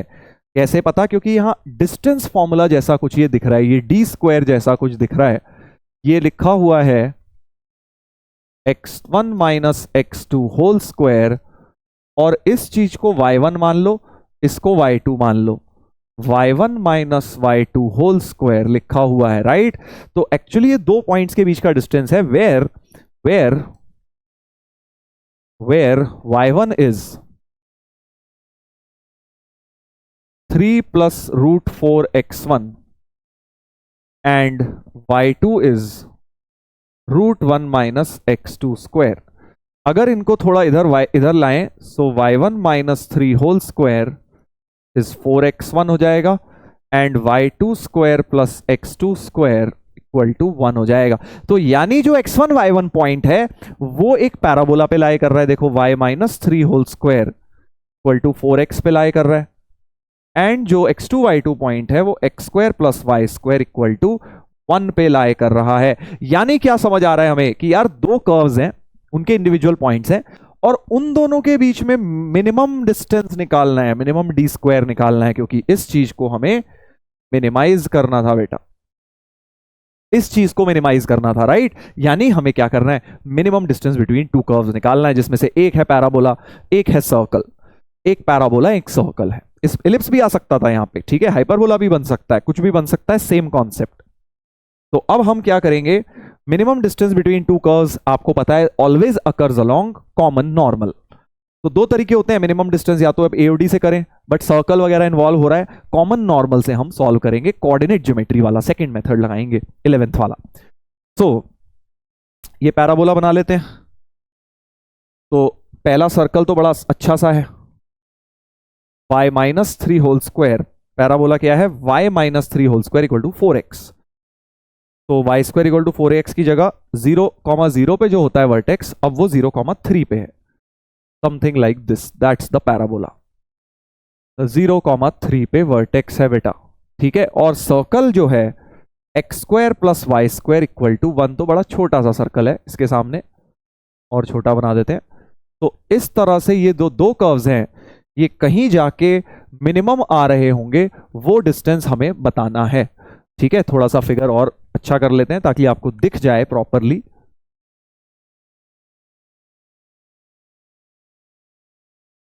ये हमने 0,3 मान लिया, करेक्ट। तो अब minimum distance occurs along the line joining common normal, तो हम क्या कर सकते हैं, ठीक है, अभी ध्यान से सुनना, बड़ा इंटरेस्टिंग क्वेश्चन है। पहले तो मैं आपको प्रॉपर प्रोसेस बता रहा हूं। कॉमन नॉर्मल का मतलब पैराबोला का नॉर्मल, और सर्कल का नॉर्मल मतलब सेंटर से पास, सर्कल का नॉर्मल मतलब सेंटर से पास बेटा। अब क्योंकि पैराबोला स्टैंडर्ड तो है नहीं, पैराबोला क्या है, स्टैंडर्ड नहीं है, तो आप टी फॉर्म तो यूज कर नहीं सकते, है ना, y plus T X equal to 280 plus 80 cube नहीं लगा सकता, स्टैंडर्ड पैराबोला नहीं है, बट स्लोप फॉर्म लगा सकता हूं। तो therefore equation of normal to parabola क्या हो जाती है, y equal to M X, slope form तो चेंज नहीं होता, minus 2am minus am cube, बस y की जगह y माइनस 3 आ जाएगा, x तो सेम ही है, so y minus 3 equal to, a की वैल्यू भी हमें 1 दी हुई है, a की वैल्यू भी बेटा यहां पर 1 है, so y minus 3 equal to M X minus 2m minus m cube. अब हम चाहते हैं ये नॉर्मल ओरिजिन से पास कर जाए, 0,0 सेटिस्फाइज, 0,0 सेटिस्फाई इसमें करा दो, तो minus 3 equal to minus 2m minus m cube, तो m square sorry m cube plus 2m equal to 3 हो गया। तो यहां से m की क्लियरली जो रियल वैल्यू दिख रही है वो 1 दिख रही है, m की रियल वैल्यू बेटा 1 हो जा रही है, ठीक है। यानी slope of this normal should be 1। अब स्लोप ऑफ टेंजेंट थोड़ा सा -1 हो गया, तो अब तुम्हें ये वाला डिस्टेंस निकालना है PQ, PQ डिस्टेंस निकालना है, तो स्लोप ऑफ टेंजेंट आ गई वहां, dy बाई dx कर दो, तो y -3 whole square equal to 4x को डिफरेंशिएट कर दो, तो मिक्सचर लगा दिया मैंने 11 12 दोनों का, उससे क्या होगा dy बाई, अभी सुनते जाओ, बड़ा इंटरेस्टिंग क्वेश्चन है, अभी खत्म नहीं हुआ, अभी तो कहानी शुरू हो रही है इसकी, और dy बाई dx को मुझे -1 रखना है, तो यहां से y की वैल्यू बेटा 1 आ जाएगी, y 1 आ गया तो x भी 1 आ गया, यानी 1, 1 p के कोऑर्डिनेट्स 1, 1 हो गए हैं। जिस पॉइंट पे टेंजेंट की स्लोप -1 है वो आपका कॉमन नॉर्मल वाला पॉइंट बन रहा होगा। सो p के कोऑर्डिनेट्स आ गए, p आ गए तो बस pq तो OP -r हो जाएगा। सो d मिनिमम जो PQ है वो हो जाएगा OP में से रेडियस गया, OP का मतलब हो गया √2, P 1, 1 है, O 0, 0 है, डिस्टेंस फॉर्मूला √2 और वो रेडियस 1 है, तो √2 - 1 ऐसा लगता है d मिनिमम होना चाहिए, और d का तो स्क्वायर चाहिए था, हमें क्या चाहिए था, d का स्क्वायर चाहिए था। सो d स्क्वायर मिनिमम √2 - 1 का होल स्क्वायर हो गया बेटा। ठीक है, गलत है आंसर, रुक जो सुन लो, अभी बड़ा मजेदार कॉन्सेप्ट आने वाला है, ये आंसर गलत है। तो अगर minimum value of this expression is p, then box p पूछा है तो इसका बॉक्स तो 0 हो जाएगा, तो आंसर 0 नहीं है, 0 इज रॉन्ग आंसर। अब तुम सोच रहे हो कि सर 0 में क्या गलती है, पूरा तो सही करा है हमने, सब कुछ सही करा है, एक छोटी सी मिस्टेक करी है यार, एक छोटी सी मिस्टेक। जनरली तुमने जब भी ऐसे क्वेश्चन करे होंगे तो इसी तरह से किया होगा, अगर करा है तो, नहीं किया तो अब सीख लो। देखो बड़ा इंपॉर्टेंट क्वेश्चन है एडवांस के पॉइंट ऑफ व्यू से, बिकॉज इसमें मिक्स्ड कॉन्सेप्ट लग गए हैं, कोऑर्डिनेट लग गया, कैलकुलस लग गया, नॉर्मल्स लग गए, dy बाई dx सब कुछ लग रहा है। अब मेन चीज रह गई है लगानी, क्या रह गई है, सोचो सोचो जल्दी सोचो, क्या हमने एक कॉन्सेप्ट, बड़ा फंडामेंटल कॉन्सेप्ट एरर करा है यहाँ भाई। हमने मान लिया कि ये पूरा सर्कल है हमारे पास और ये पूरा पैराबोला है, वेयर एज हमारे पास जो पॉइंट था वो सेमी सर्कल पर था, सेमी सर्कल है ये, हमने स्क्वायरिंग बोथ साइड्स करके तो हमने सर्कल बना लिया ना। वैसे तो सेमी सर्कल है, y की वैल्यू पॉजिटिव है, y की वैल्यू बेटा पॉजिटिव है, यानी कि जो सर्कल है, जो सर्कल है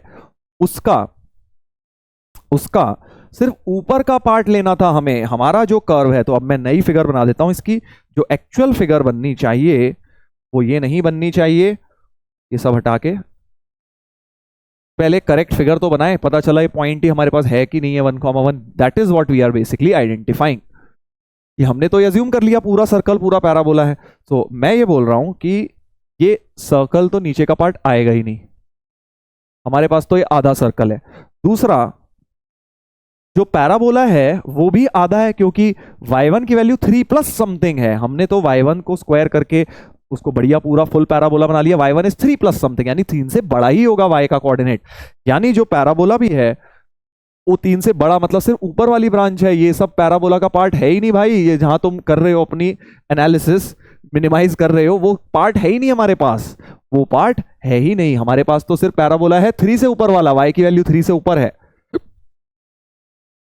getting the point? So basically ये पैराबोला है हमारे पास इतना, और ये सर्कल है। अब सोचो, तो ये फालतू की एनालिसिस जो हमने कर डाली इतनी जरूरत ही नहीं थी, क्योंकि हमें अगर पहले पता होता कि भाई हमने अगर पहले प्रॉपर कर्व बना लिया होता तो हमें दिख जाता है यहां तो आएगा ही नहीं मिनिमम। सो मिनिमम डिस्टेंस कहां आने वाला है, ये सब हमने जो किया है एक्चुअली ये भी ऐसा नहीं है वेस्ट है, किसी क्वेश्चन में हो सकता है वो नीचे वाला पार्ट दिया हो, है ना भाई। अगर सेम क्वेश्चन आपको y की वैल्यू यहां 3 माइनस करके दे दी होती तब नीचे ही वाला पार्ट आया होता और हमारा ये आंसर बिल्कुल ठीक होता इन दैट सिनेरियो, है ना।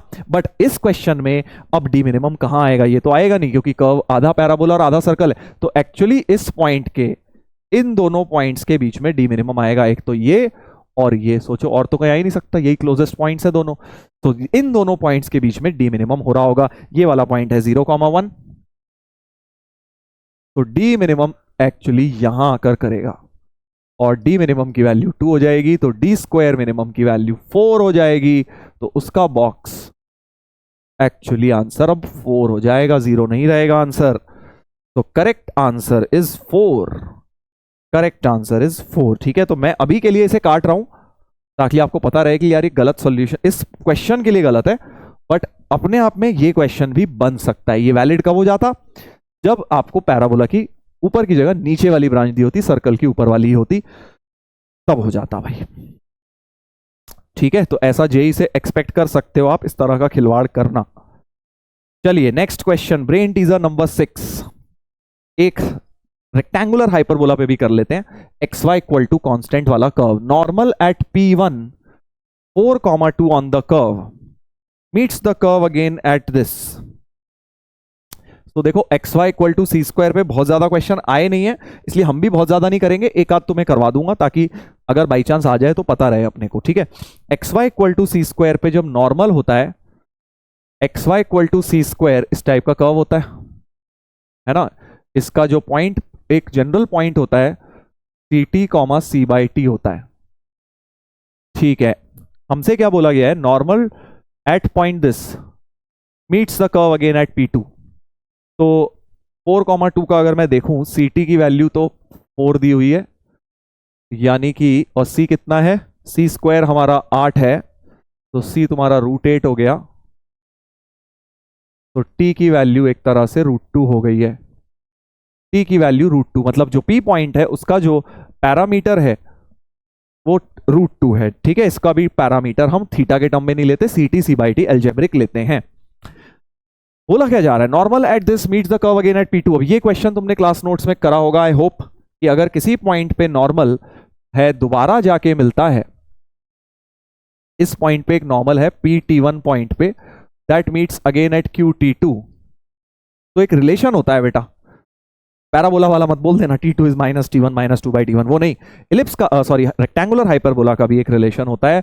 If normal at T1 meets again at T2, तो जो रिलेशन आप एक लाइन में डिराइव भी कर सकते हैं। देखो स्लोप ऑफ नॉर्मल होती है T स्क्वायर T1 स्क्वायर, ये लर्न होनी चाहिए। Slope of normal two rectangular hyperbola is T square, आप निकाल सकते हो डिफरेंशिएट करके इस पॉइंट को, स्लोप ऑफ नॉर्मल निकाल सकते हो। और जो स्लोप ऑफ कॉर्ड होती है वो -1/T1 T2 होती है।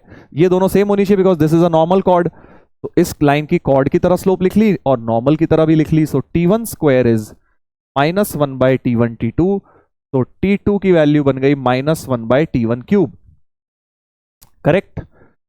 T2 की वैल्यू बन गई -1/T1 क्यूब। इतनी बात सही है, T2 आ गया हमारे पास। ठीक है, T1 तो ये आ ही गया था, इसे T1 कर देता हूं, पहले पॉइंट का पैरामीटर है ये। ठीक है जी, P पॉइंट का Q का T2 हो जाएगा। आगे पढ़ते हैं, normal at P2 meets again at P3। अच्छा, अब ये कहानी चलती जाएगी। अब कह रहे हैं normal at P2 meets again at P3 करा दो, मतलब एक नॉर्मल यहां पे फिर बनाओ, एक नॉर्मल यहां पे फिर बनाओ, एक लाइन बना ली मान लो इस तरह से, ये नॉर्मल हो गई यहां पे, और ये दोबारा जाके कहीं T3 पॉइंट पे मिल रही है, और फिर आई थिंक ये T3 पे फिर बनाओ T4, ये कहानी कंटिन्यू करी जा रही है एंड सो ऑन। तो तुम्हें करने की जरूरत नहीं है, तुम सेम रिलेशन यूज कर सकते हो यार। जैसे T2 T1 के बीच में रिलेशन आ गया, T3 हो जाएगा -1/T2 क्यूब, T4 हो जाएगा -1/T3 क्यूब, समझ रहे हो ना। ऐसे करके रिकर्सिव रिलेशन चलता जाएगा। ठीक है, तो मुझे एक तरह से करना क्या है, slope of normal at P100। अच्छा, सीरीज बनानी है यार, अब सीरीज का क्वेश्चन आगे अटैच हो गया, बड़ा प्यारा क्वेश्चन है, ट्राई करिए अब आगे। देखो, तो मैं फर्स्ट टर्म के टर्म्स में ही लेके आता हूं भाई। फर्स्ट टर्म है T1, है ना, T1 मेरे को पता भी है √2 है, तो T2 आ गया T1 के टर्म्स में। ऐसे T3 को निकालता हूं, देखो T3 is -1/T2 cube, but T2 जो है वो -1/T1 क्यूब है, सो T3 हो जाएगा, अच्छा माइनस का क्यूब माइनस माइनस तो अब इस बार हट जाएंगे, T2 क्यूब में आ जाएगा 1/T1 क्यूब का क्यूब, यानी T1 की पावर 9, यानी 3 स्क्वायर हो गया एक तरह से, T1 की पावर 3 स्क्वायर हो गया है बेटा, करेक्ट। ऐसे ही T4 सोचते हैं, T4 जो होगा वो -1/T3 क्यूब होगा, -1/T3 क्यूब होगा। T3 की ये वैल्यू जरा डालते हैं, तो -1/T1 की पावर 3 स्क्वायर की पावर 3, करेक्ट। तो 9 3 27 आ गई पावर, यानी -1/T1 की पावर 3 क्यूब आ गई अब बेसिकली, है ना, 3 क्यूब आ गई बेटा। और एक और पैटर्न देख लेता हूं फिर मुझे समझ आ जाएगा। T5 बन जाएगा -1/T4 का क्यूब, और T4 का क्यूब जब करोगे माइनस माइनस इस बार कट जाएगा और ये T1 की पावर 3 की पावर 4 बन जाएगी। समझ पा रहे हो कि नहीं समझ पा रहे हो भाई? तो दो पैटर्न्स दिख रहे हैं मुझे, इवन सॉरी ऑड वाले में T3 T5 में ये वाला पैटर्न चल रहा है, ठीक है, ऑड वाले में ये वाला पैटर्न चल रहा है देखिए, और इवन वाले में जो T4 है जो T2 है वो नेगेटिव बन के आ रहे हैं, ऑड वाला प्लस बन के आ रहा है, T3 देखो पॉजिटिव बन के आ रहा है, T5 पॉजिटिव बन के आ रहा है, और इवन वाला -1 अपॉन रेसिप्रोकल टाइप, T4 भी -1 अपॉन रेसिप्रोकल टाइप, इस तरह के बन गए हैं। ठीक है, तो पैटर्न समझ गए हो। अब मैं जरा तुम्हें बता देता हूं निकालना क्या है। P100 पे निकालना है, तो P1 पे T1 था, अच्छा P1 P2 थे, वो PQ की जगह, ठीक है, इसको Q की जगह P2 कर लो, क्या फर्क पड़ता है, ये P1 था, ठीक है, तो P1 पे T1 था, P2 पे T2, यानी P100 पे T100 निकालना है आपको। P100 जो पॉइंट है उसका पैरामीटर T100 है, तो according to this logic T100 100 being even, even में ये वाला पैटर्न चलना चाहिए T2 T4 वाला, सो T100 शुड बी, एक तो माइनस आएगा 1 अपॉन, अच्छा T2 में आ रहा था 3 की पावर 1, T4 में आ रहा था 3 की पावर 3, तो एक कम पावर चल रही है, यानी T1 की पावर 3 की पावर 99 हो जाना चाहिए इसमें, सही है ना, एक कम चल रही है, 4 में यहां 3 क्यूब आ रहा है, 2 में यहां 3 की पावर 1 आ रहा है, सो 100 में 3 की पावर 99 आएगा उधर। ठीक है, चलिए अब हमसे बोल रहे हैं स्लोप ऑफ नॉर्मल, तो पहले तो T100 निकाल लिया हमने, तो T100 बन गया -1 बाय T1 था √2, चलो अभी इसको ऐसे, चलो √2 की पावर 3 की पावर 99। अच्छा अब स्लोप ऑफ नॉर्मल तो T² होता है, अभी हमने देखा था slope of normal is T², तो आपको क्या निकालना है, स्लोप ऑफ नॉर्मल ही निकालना है, तो slope of normal is T100 का स्क्वायर, तो T100 का जब स्क्वायर करोगे एक तो माइनस का स्क्वायर प्लस हो जाएगा और √2 की जगह 2 आ जाएगा बेटा, तो 1/2 की पावर 1/2 की पावर 3 की पावर 99, ऐसा कुछ बचेगा स्लोप ऑफ नॉर्मल। 1/2 की पावर 3 की पावर 99, बी ऑप्शन बन रहा है, ए गलत हो रहा है, B option looks to be correct. ठीक है, रिकर्सिव बस दो क्वेश्चन मिक्स हो गए, हाइपरबोला का सीरीज के साथ मिक्स किया गया है। Chord joining P1 and P4 subtend right angle at point Q on the curve। अच्छा पहले चलो slope of tangent at P9 निकाल लेते हैं, पहले ये वाला आसान सा लग रहा है। ठीक है, slope of tangent at P9, तो P9 का मतलब आपको T9 निकालना है, P9 का मतलब आपको T9 निकालना है। ऑड वाला पैटर्न देखते हैं, T5 में T1 की पावर 3 की पावर 4 है, इसमें T1 की पावर 3 स्क्वायर एक कम चल रहा है, सो T9 में आ जाएगा T1 की पावर 3 की पावर 8, राइट, T9 हो जाएगा T1 की पावर 3 टू द पावर 8 बेटा। सो स्लोप ऑफ टेंजेंट निकालनी थी, अब slope of tangent at P9, तो स्लोप ऑफ टेंजेंट जैसे स्लोप ऑफ नॉर्मल होती है T square, slope of tangent होती है -1/T²। ठीक है, स्लोप ऑफ टेंजेंट होती है -1/T²। ठीक है, ठीक है भाई, तो T9 का स्क्वायर करना है अपने को, -1/T9 का स्क्वायर, तो T9 का स्क्वायर क्या हो जाएगा, T9 का स्क्वायर हो जाएगा T1 का स्क्वायर की पावर 3 की पावर 8, T1 स्क्वायर हमारा 2 है, तो 2 की पावर 3 की पावर 8 हो गई, 2 की पावर, तो -1/2 की पावर 3 की पावर 8 हो गई है बेटा। क्या ये सही बोल रहा हूं मैं? स्लोप ऑफ टेंजेंट क्या आनी चाहिए, ऑब्वियसली माइनस का साइन नहीं है, ये मिस्टेक लग रही है, माइनस का साइन नहीं है यहां पे, स्लोप ऑफ टेंजेंट में माइनस होना चाहिए। सी देखते हैं, cord joining P1 P4, cord joining P1 P4, ठीक है, तो हम डायरेक्ट P1 P4 पॉइंट्स ही बना देते हैं। ये मान लो P1 P4 है, रफली हमने बना दिया, इसका पैरामीटर T1 होगा, इसका T4 होगा।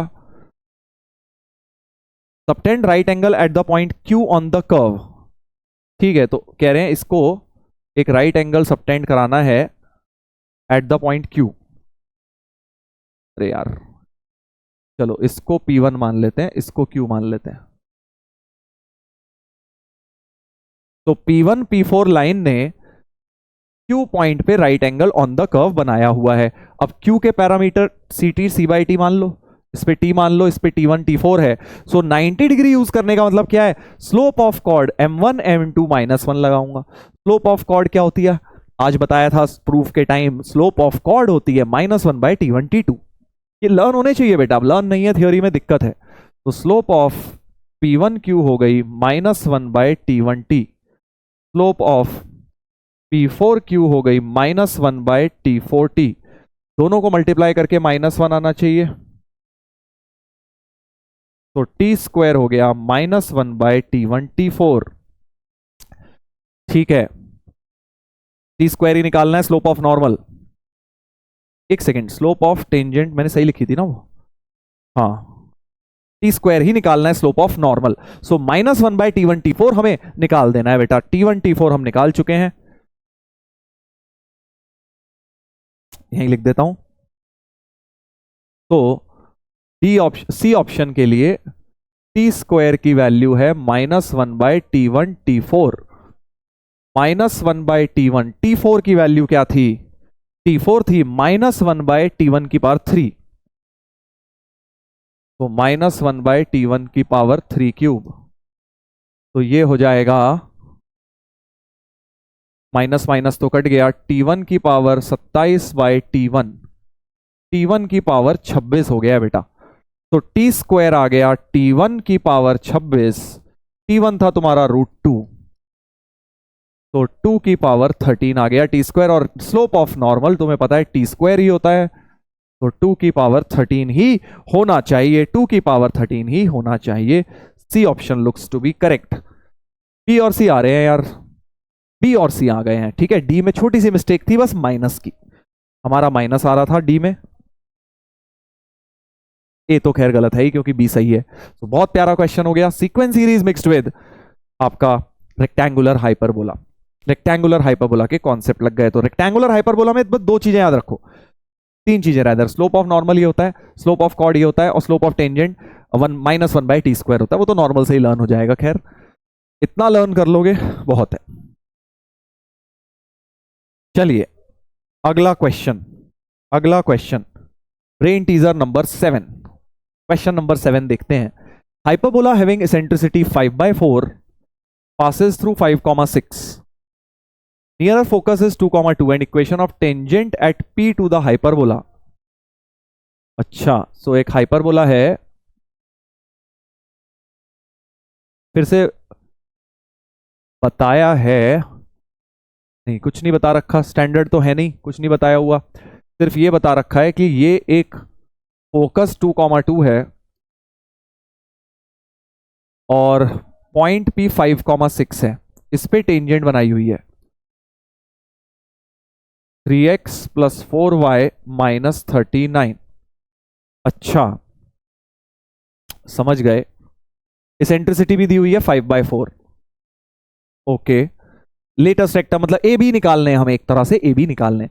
तो देखो अगर अब आप ये बात नोटिस कर रहे हो कि इस लाइन की स्लोप 4/3 है, इस लाइन की स्लोप 4/3 है और इसकी -3/4 है भाई, इसकी क्या है -3/4। तो अब फिर से कल भी लगा था ऐसा कॉन्सेप्ट, ये टेंजेंट इसके परपेंडिकुलर है, यानी कि एक्चुअली ये इस लाइन बिल्कुल सीधी होनी चाहिए। This is not the correct figure.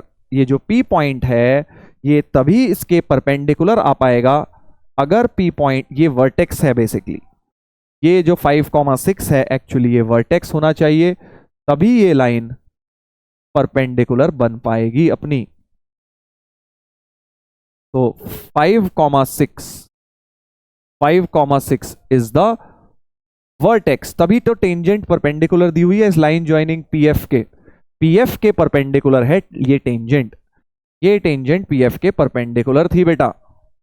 और वो कब हो पाएगा, जब वो P पॉइंट वर्टेक्स हो जाएगा। सर नहीं होती तो वो दी हुई है, डेटा ही वैसा है, स्पेसिफिक डेटा स्पेसिफिक क्वेश्चन है। तो एक्चुअली जो लाइन है tangent, it is perpendicular to PF, PF is perpendicular to tangent, hence P is vertex। ठीक है, अब तो आई गेस हो जाएगा, अब तो हो जाएगा। पी एफ डिस्टेंस, क्योंकि स्टैंडर्ड तो है नहीं अभी, बट डिस्टेंसेस रिमेन सेम। सो जो distance between focus and vertex होता है, वही स्टैंडर्ड वाले में वर्टेक्स होता है ए, और ये होता है ए ई। सो A E minus A should be equal to, अब तुम बोलोगे कि सर वो 5/6 तो उधर होता और बड़ा होता। देखो रफ फिगर बना रहे हैं हम यार, आई अंडरस्टैंड, वो फिर इस साइड वाली सिचुएशन है, 5/6 और फोकस इस साइड है, छोटे है ना फोकस के coordinate, but doesn't matter because हमें तो एक रफ फिगर से ज्योमेट्रिकली सॉल्व नहीं करना है, हमें एनालिटिकली सॉल्व करना है। इनके बीच का डिस्टेंस फॉर्मूला लगाएं, 3² + 4², डिस्टेंस हो गया तुम्हारा, ये हो गया डिस्टेंस पी एफ। तो ए ई माइनस ए तुम्हारा हो गया 5, इन दोनों के बीच का डिस्टेंस। ई तुम्हें 5/4 दिया ही हुआ है, तो यहां से ए आ गया 20, ए की वैल्यू 20 आ गई बेटा। अब तो बी निकल जाएगा, b² equal to, relation use कर लेते हैं, b² equal to a² e² -1, 400 into 25/16 -1, तो 400 इंटू 9/16, तो 100 इंटू 9/4, 25 9 are 225, तो b² आ गया 225, यानी b आ गया 15, b आ गया बेटा 15। अब तो कर लोगे, length of latus rectum 2b² a होती है, 2b²a, तो 2 इंटू 15/20, 15 का स्क्वायर है ना 225, हाँ, तो 2 इंटू 225/a की जगह है 20, तो 22.5 ये बिल्कुल सही आ गई है, करेक्ट, 22.5 आ गई है। अब बाकी पार्ट्स निकाल लेना यार, पूरा क्वेश्चन तो अब सॉल्व हो ही गया है, बाकी पार्ट्स अब आप मैच कर सकते हैं। कर लोगे क्या? Length of chord through 2,2 parallel to tangent, तो ये भी तो लेटेस्ट रेक्टम ही हो गई। लेंथ ऑफ कॉर्ड थ्रू, अच्छा थ्रू पी, थ्रू 2,2, अच्छा फोकस ही है वो तो, एंड पैरेलल टू टेंजेंट, तो ये लाइन की बात करी जा रही है जो कि लेटेस्ट रेक्टम ही हो गई है। This will be your latus rectum only, तो वो भी लेटेस्ट रेक्टम ही है, तो 22.5 ये भी बिल्कुल ठीक है। Length of perpendicular from focus other than this on the tangent at P, अच्छा क्या कह रहे हैं कि दूसरे फोकस से length of perpendicular on this tangent. अब ये टेंजेंट तो इतनी प्यारी है कि भाई इससे तो हम डायरेक्ट निकाल लेते हैं, ये -AE0 है, तो और ये a मतलब स्टैंडर्ड वाले में -AE0 होता है, तो हम डिस्टेंस डायरेक्ट निकाल सकते हैं PF', तो सी पार्ट में PF' डिस्टेंस चाहिए, वो क्या हो जाएगा, AE + A हो जाएगा, करेक्ट, समझ रहे हो ना भाई, सेंटर से डिस्टेंस होता है AE, और वो A तो AE + A होता है ये वाला डिस्टेंस, A + AE हो गया ये वाला डिस्टेंस। आई होप आपको क्लियर है मैंने क्या किया है, नहीं तो आप वो भी कर सकते हो, product of perpendicular distances from P on the two from focus upon tangents, b² होता है ना, ये डिस्टेंस 5 आया ही था, सो दिस इनटू दिस, समझ गए ना, क्योंकि प्रोडक्ट है तो टेंजेंट ही ना ये, तो किसी जनरल टेंजेंट के लिए फोकस से प्रोडक्ट ऑफ परपेंडिकुलर b² होता है, so this distance into this distance b² होना चाहिए, ये सीधे लगा देता हूं, है ना, तो PF' distance into PF distance should be b², should be b², एक टेंजेंट से फोकस का प्रोडक्ट ऑफ परपेंडिकुलर डिस्टेंस, ये वाला 5 था, तो b² था हमारा 200, तो PF' इंटू 5 इक्वल टू 225, तो PF' हो गया 5 4 ज़ा 20, 45, PF' हमारा बेटा 45 हो गया, तो ये भी सही है।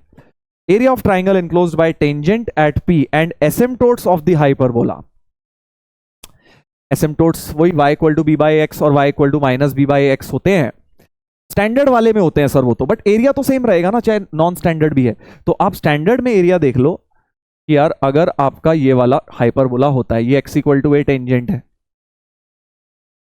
ये आपकी एसिम्पटोट्स जा रही हैं, ये और ये, तो वैसे तो लर्न होना चाहिए कि किसी भी टेंजेंट के साथ pair of asymptote area A B बनाते हैं, ट्राइंगल का एरिया ए बी होता है।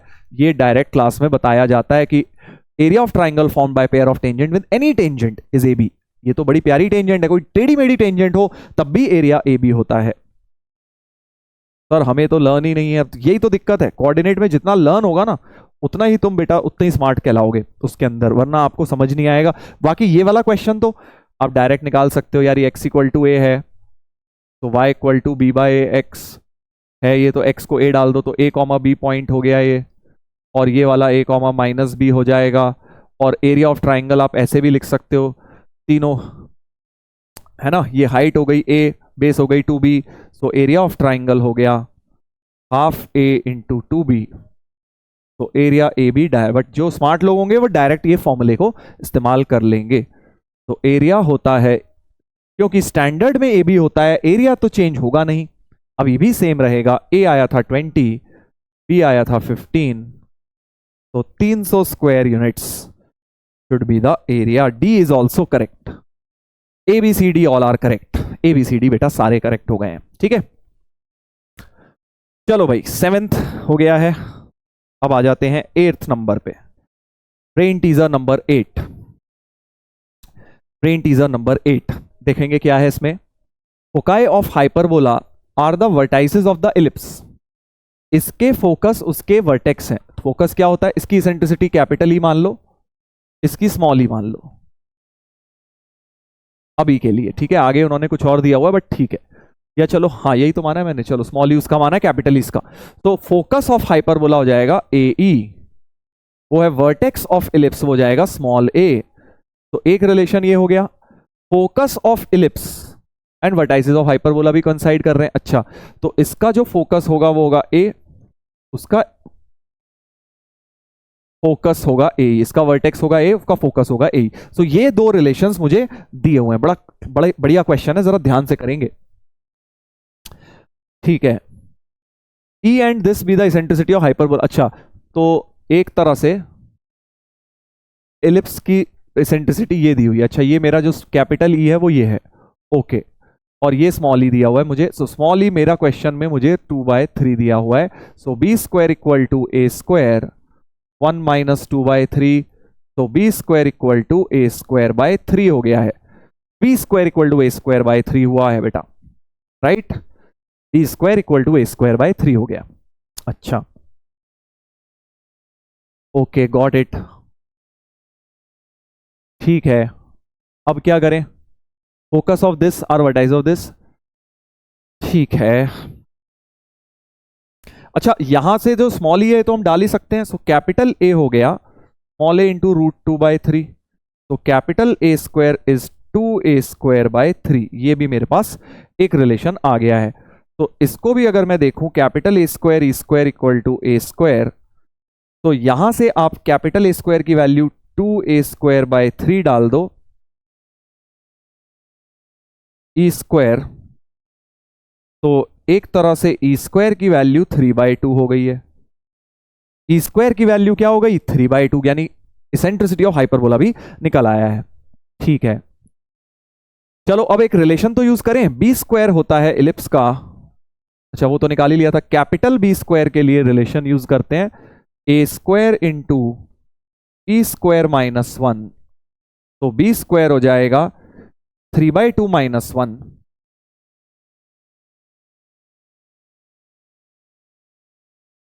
ये आ गया भाई,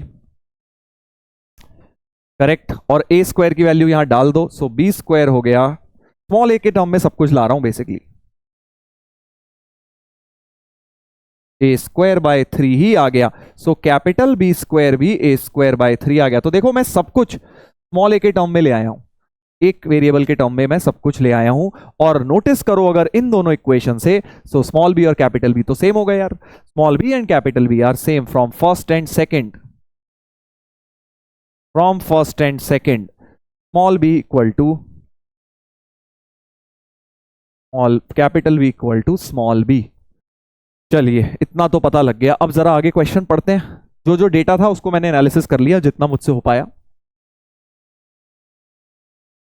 अल्फा बीटा भी द पॉइंट ऑफ इंटरसेक्शन। अच्छा, अब इंटरसेक्शन पॉइंट निकालना है, तो दोनों इलिप्स और हाइपरबोला को सॉल्व करता हूं। पहला था X square by A capital A square minus Y square by small B square ही लिख लो इसमें तो, और एक्स कैपिटल ए स्क्वायर की जगह भी स्मॉल ए की टर्म लाता हूं। Capital A square was 2a square by 3, और इलिप्स में बेटा ये था, दोनों को अगर मैं ऐड कर दूं, दोनों को अगर मैं ऐड कर दूं तो मेरे पास ये टर्म तो कट ही जाएगा, और इधर आ जाएगा 3/2 प्लस 1 5/2, और इधर 2 हो गया, तो x square by A square हो गया 4/5, तो x हो गया 2/√5a। पॉइंट ऑफ इंटरसेक्शन का x कोऑर्डिनेट बड़ी प्यार से देखो सॉल्व हो रही है सारी चीजें। मुझे x कोऑर्डिनेट अल्फा बोला गया है, y कोऑर्डिनेट बीटा, और अल्फा बीटा का रेशियो निकालना है बस। तो x को वापस डाल देते हैं, 4a square by 5a square y square by b square. अच्छा, b स्क्वायर भी तो था a के टर्म में, अब देख रहे हो सब कुछ a के टर्म में निकाल के फायदा। b square was a square by 3, तो यहां से आ जाएगा बेटा 3y square by A square is 1/5, so y equal to a, सही है ना, by√5 into 1/√3, y equal to a/√5 into 1/√3, correct. अब मुझे ये अल्फा हो गया, बीटा हो गया, इनका रेशियो निकालना है, तो x बाय वाई हो गया हमारा a/√5 तो कट गया, 2/1/√3, यानी बेटा 2√3 हो गया, 2√3 हो गया अल्फा बीटा का रेशियो, और उसका बॉक्स निकालना है GIF, 2 इंटू 1.73 मान लो 3.46, तो बॉक्स इसका हो गया 3।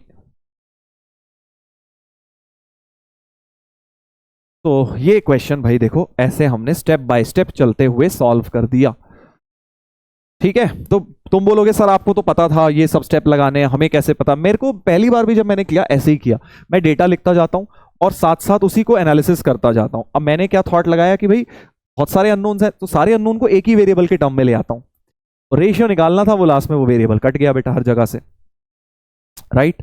That is the thought process. चलिए आगे बढ़ जाते हैं। So this is a good question, mixed ellipse and hyperbola. एक और प्यारा क्वेश्चन, आई थिंक ये इलिप्स के ऊपर है, थोड़ा सा डिफिकल्ट है, मतलब थोड़ा फिगर बनाना डिफिकल्ट है, उसके बाद question is not that difficult, try करिएगा।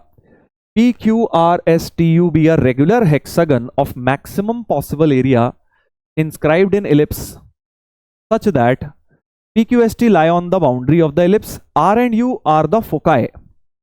ये बड़ी इंपॉर्टेंट लाइन है कि जो दो वर्टेक्स हैं वो तो फोकस हैं, और उसके पहले के दो और बाद के दो, नहीं पहले के दो और बीच के दो, ये दोनों इलिप्स पे लाई कर रहे हैं, ओके ठीक है। और स्मॉल ए दिया हुआ है सेमी मेजर एक्सेस, बस स्मॉल ए के टर्म में बहुत सारी चीजें निकालनी है, तो स्टैंडर्ड इलिप्स मान लेते हैं, इक्वेशन की तो कोई दिक्कत है नहीं, लेंथ ही निकालनी है। तो let us assume the ellipse to be horizontal standard ellipse, इस तरह का, थोड़ा बड़ा सा बना लेते हैं ताकि फिगर में दिक्कत ना हो।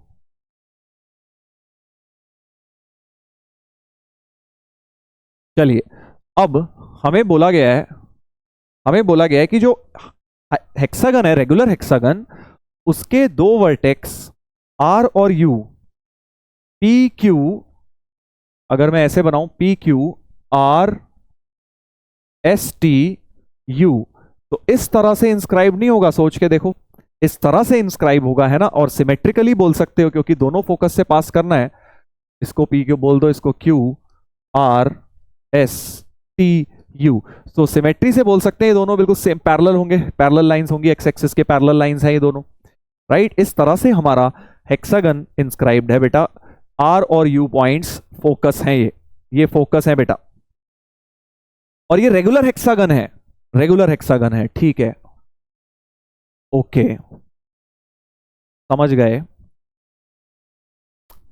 करना क्या है अब, length of the longest diagonal of PQRST, तो length of the longest diagonal तो यही है 2AE।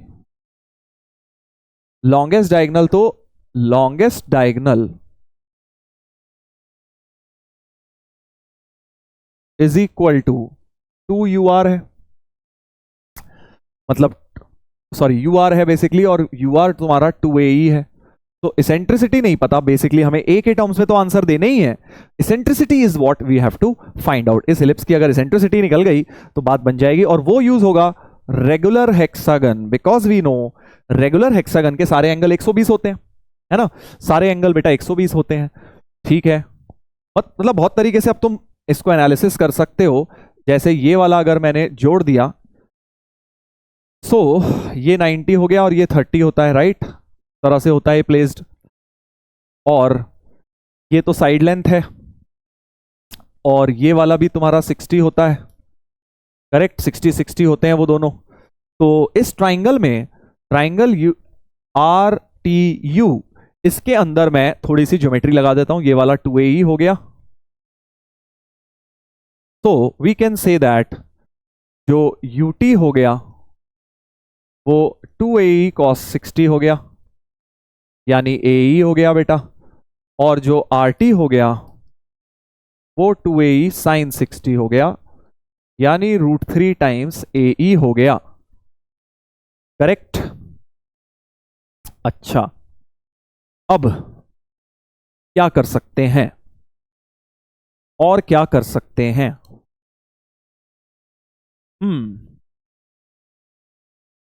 थोड़ा सा सोचना पड़ेगा। अच्छा हाँ, एक और बात यह है कि भाई ये तुम्हारा 2AE है ना, और तुम्हारा साइड लेंथ जो है तुम्हारा वो AE आ चुका है, हेक्सागन का साइड लेंथ AE आ चुका है। तो इसमें देखो, अब ये चीज हम यूज कर सकते हैं, क्योंकि UT और RT क्या है, फोकल डिस्टेंसेस है ना भाई, फोकस है ना ये दोनों पॉइंट्स, तो ये T पॉइंट के फोकल डिस्टेंसेस हैं। तो सम ऑफ UT प्लस RT जो होगा वो तुम्हारा क्या हो जाएगा बेटा, वो तुम्हारा हो जाएगा 2A, some of focal distances 2A। तो UT है AE प्लस √3 AE, ये बराबर 2A हो जाएगा। A से A सब काट दो बेटा, A से A सारे काट दो, तो यहां से आ गया E into √3 plus 1 is equal to 2। So eccentricity हो गई 2/√3 प्लस 1, जिसे अगर रैशनलाइज कर दें तो ये भी 2 कट जाएगा। E की वैल्यू √3 माइनस 1 आ गई। Eccentricity of this ellipse is √3 minus 1। ठीक है, अब तो हमें जो जो पूछा गया हम निकाल देंगे बेटा। हमें मॉले तो दिया ही है, लेंथ ऑफ लॉन्गेस्ट डायगोनल था तुम्हारा, लॉन्गेस्ट डायगोनल था UR, सो इसकी वैल्यू 2AE हो गई। तो P पार्ट का जो आंसर हो जाएगा, P पार्ट का आंसर 2AE, यानी 2√3 minus 1 into A। P matches with 2 into √3 minus 1 into A, तो P matches with 2, P matches with 2 हो गया है। ये और ये तो गलत हो गए हैं। क्यों देख लेते हैं, लेंथ ऑफ लेटेस्ट रेक्टम, अब तो हो गया क्वेश्चन सॉल्व। लेटेस्ट रेक्टम होता है 2B² bye A, correct. B² की वैल्यू है A² टाइम्स 1 माइनस E²।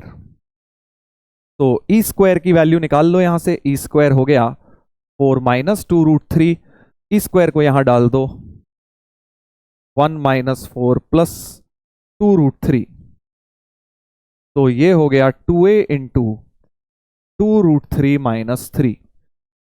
ठीक है, तो 2A इंटू 2√3 माइनस 3, 2 तो बाहर कहीं है नहीं, अंदर ही ले जाओ।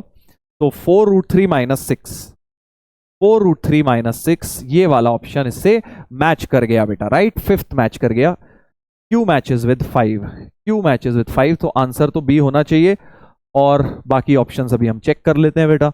Ratio of area of hexagon to the area of E, ये निकाल देता हूं, बाकी अगला तुम खुद कर लोगे। Ratio of area of hexagon, तो एरिया ऑफ हेक्सागन क्या होता है, R पॉइंट जो है एरिया ऑफ हेक्सागन होता है √3/4 इंटू साइड स्क्वायर इंटू 6। ठीक है जी, ये वाले 6 ऐसे इक्विलैटरल ट्राइंगल बन जाते हैं, ये वाले 6 इक्विलैटरल ट्राइंगल ऐसे। तो ये एक √3/4 इंटू साइड स्क्वायर, और साइड इसका AE है, साइड इसका AE है, और एरिया ऑफ इलिप्स तो आपको पता ही है पाई AB होता है। तो √3/4 into 6 into a² upon pi A B, B की जगह a√1 माइनस e² लिख देते हैं। a² तो गया। अच्छा, अब क्या करना है भाई, तो ये भी कट गया। 3√3/2 e² पाई भी है, e² अपॉन ये निकालना है, करेक्ट। तो 1 माइनस e², अभी हमने निकाला था 1 माइनस e² था 2√3 माइनस 3, नीचे लिख लेता हूं 2√3 माइनस 3। अच्छा, और ऊपर है e², e² था हमारा 4 माइनस 2√3, 4 माइनस 2√3। ठीक है, अभी तक तो ठीक चल रहा है सब। ठीक है, एक तो 2 कट गया यहां से, सो 3√3 पाई पाई 2 माइनस √3, और यहां से √3 कॉमन ले लो, √3 का रूट कॉमन आएगा, तो रूट ऑफ 2 माइनस √3 बन गया, करेक्ट।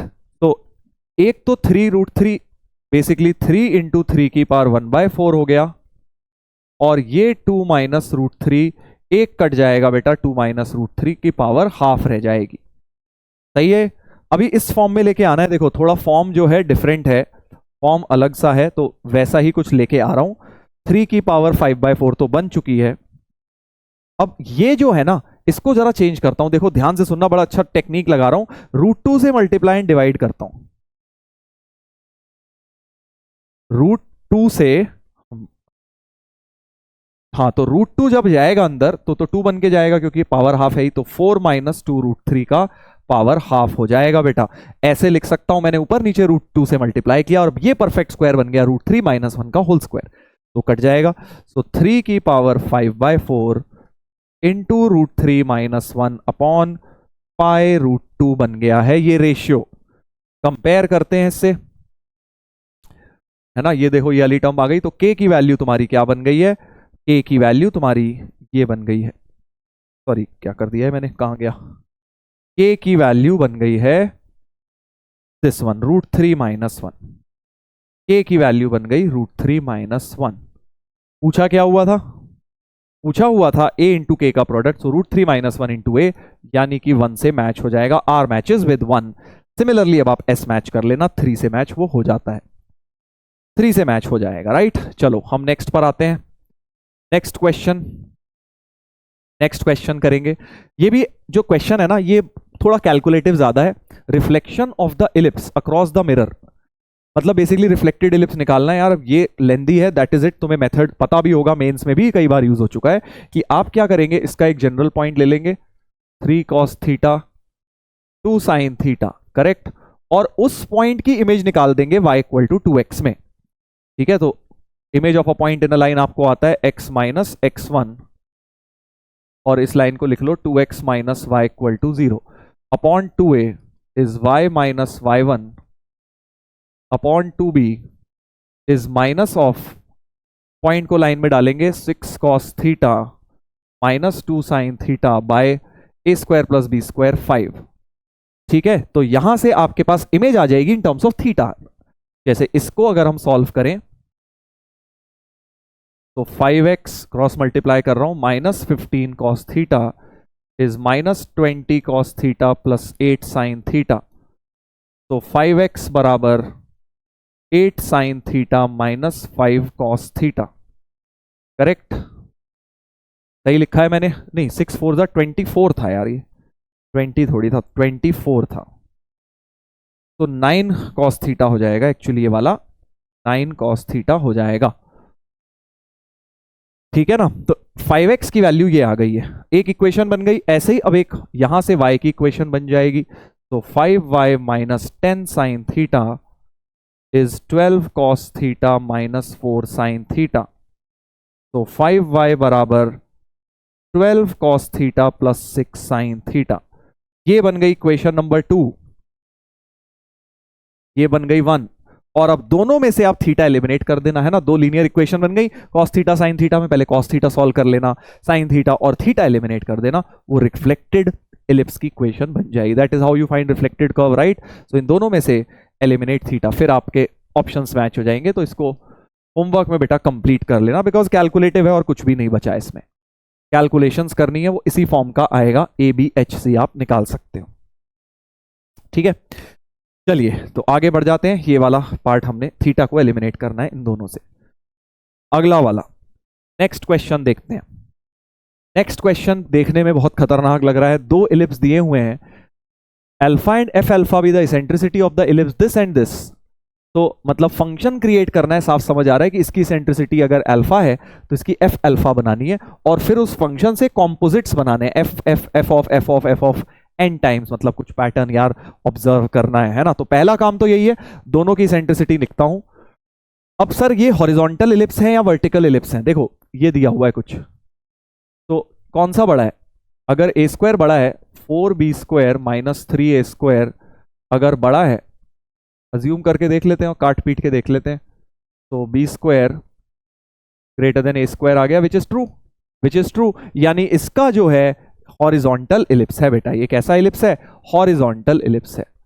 हॉरिजॉन्टल इलिप्स हमने देख लिया है। इसका भी देख लो भाई, हाँ ये भी इससे बड़ा ही है, अगर रखोगे 2b² ग्रेटर देन 2a² आ जाएगा, which is true. So both are horizontal ellipse. Eccentricity 1 b² equal to a² 1 minus e², ऐसा कर दिया मैंने। b² upon a² is 1 minus e², मतलब जो अल्फा है बेसिकली वो ये है।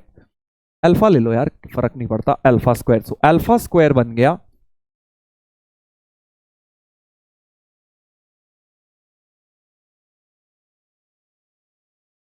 तो अल्फा स्क्वायर बन गया b² minus 3a² plus a² minus a² upon 4b² minus 3a²। ये क्या आ गया है?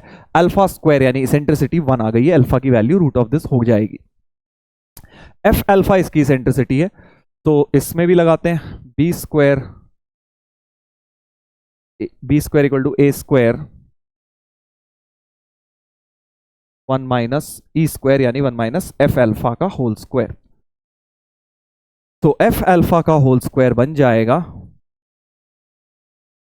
1 minus b² upon 3b² minus 2a²। थोड़ा कैलकुलेटिव हो रहा है बट आगे जाके इजी हो जाएगा। 2 टाइम्स b² माइनस a², ये आ गया एफ अल्फा। अब मुझे बेसिकली इसके और इसमें रिलेशन लाना है। देखो इसमें b² माइनस a² आ रहा है, बट डिनोमिनेटर अलग अलग हो गया। तो एक काम करते हैं, जो एफ अल्फा होल स्क्वायर है उसमें न्यूमरेटर में तो ठीक है 2b² माइनस a² है, इधर भी है, बट डिनोमिनेटर में इधर 3b² 2a² है, इधर ये है। तो ये टर्म क्रिएट करता हूं जरा, 3b² को लिख लेता हूं 4b² माइनस b², और इसको लिख लेता हूं माइनस 2a² को लिख लेता हूं माइनस 3a² प्लस a²। समझ रहे हो ना? ऐसे मैंने उसको मैनिपुलेट किया ताकि अल्फा की टर्म बेटा बने। तो this upon 4b² minus 3a² अलग किया, minus of b² minus a²। अब b² माइनस a² से डिवाइड कर लो ओवरऑल,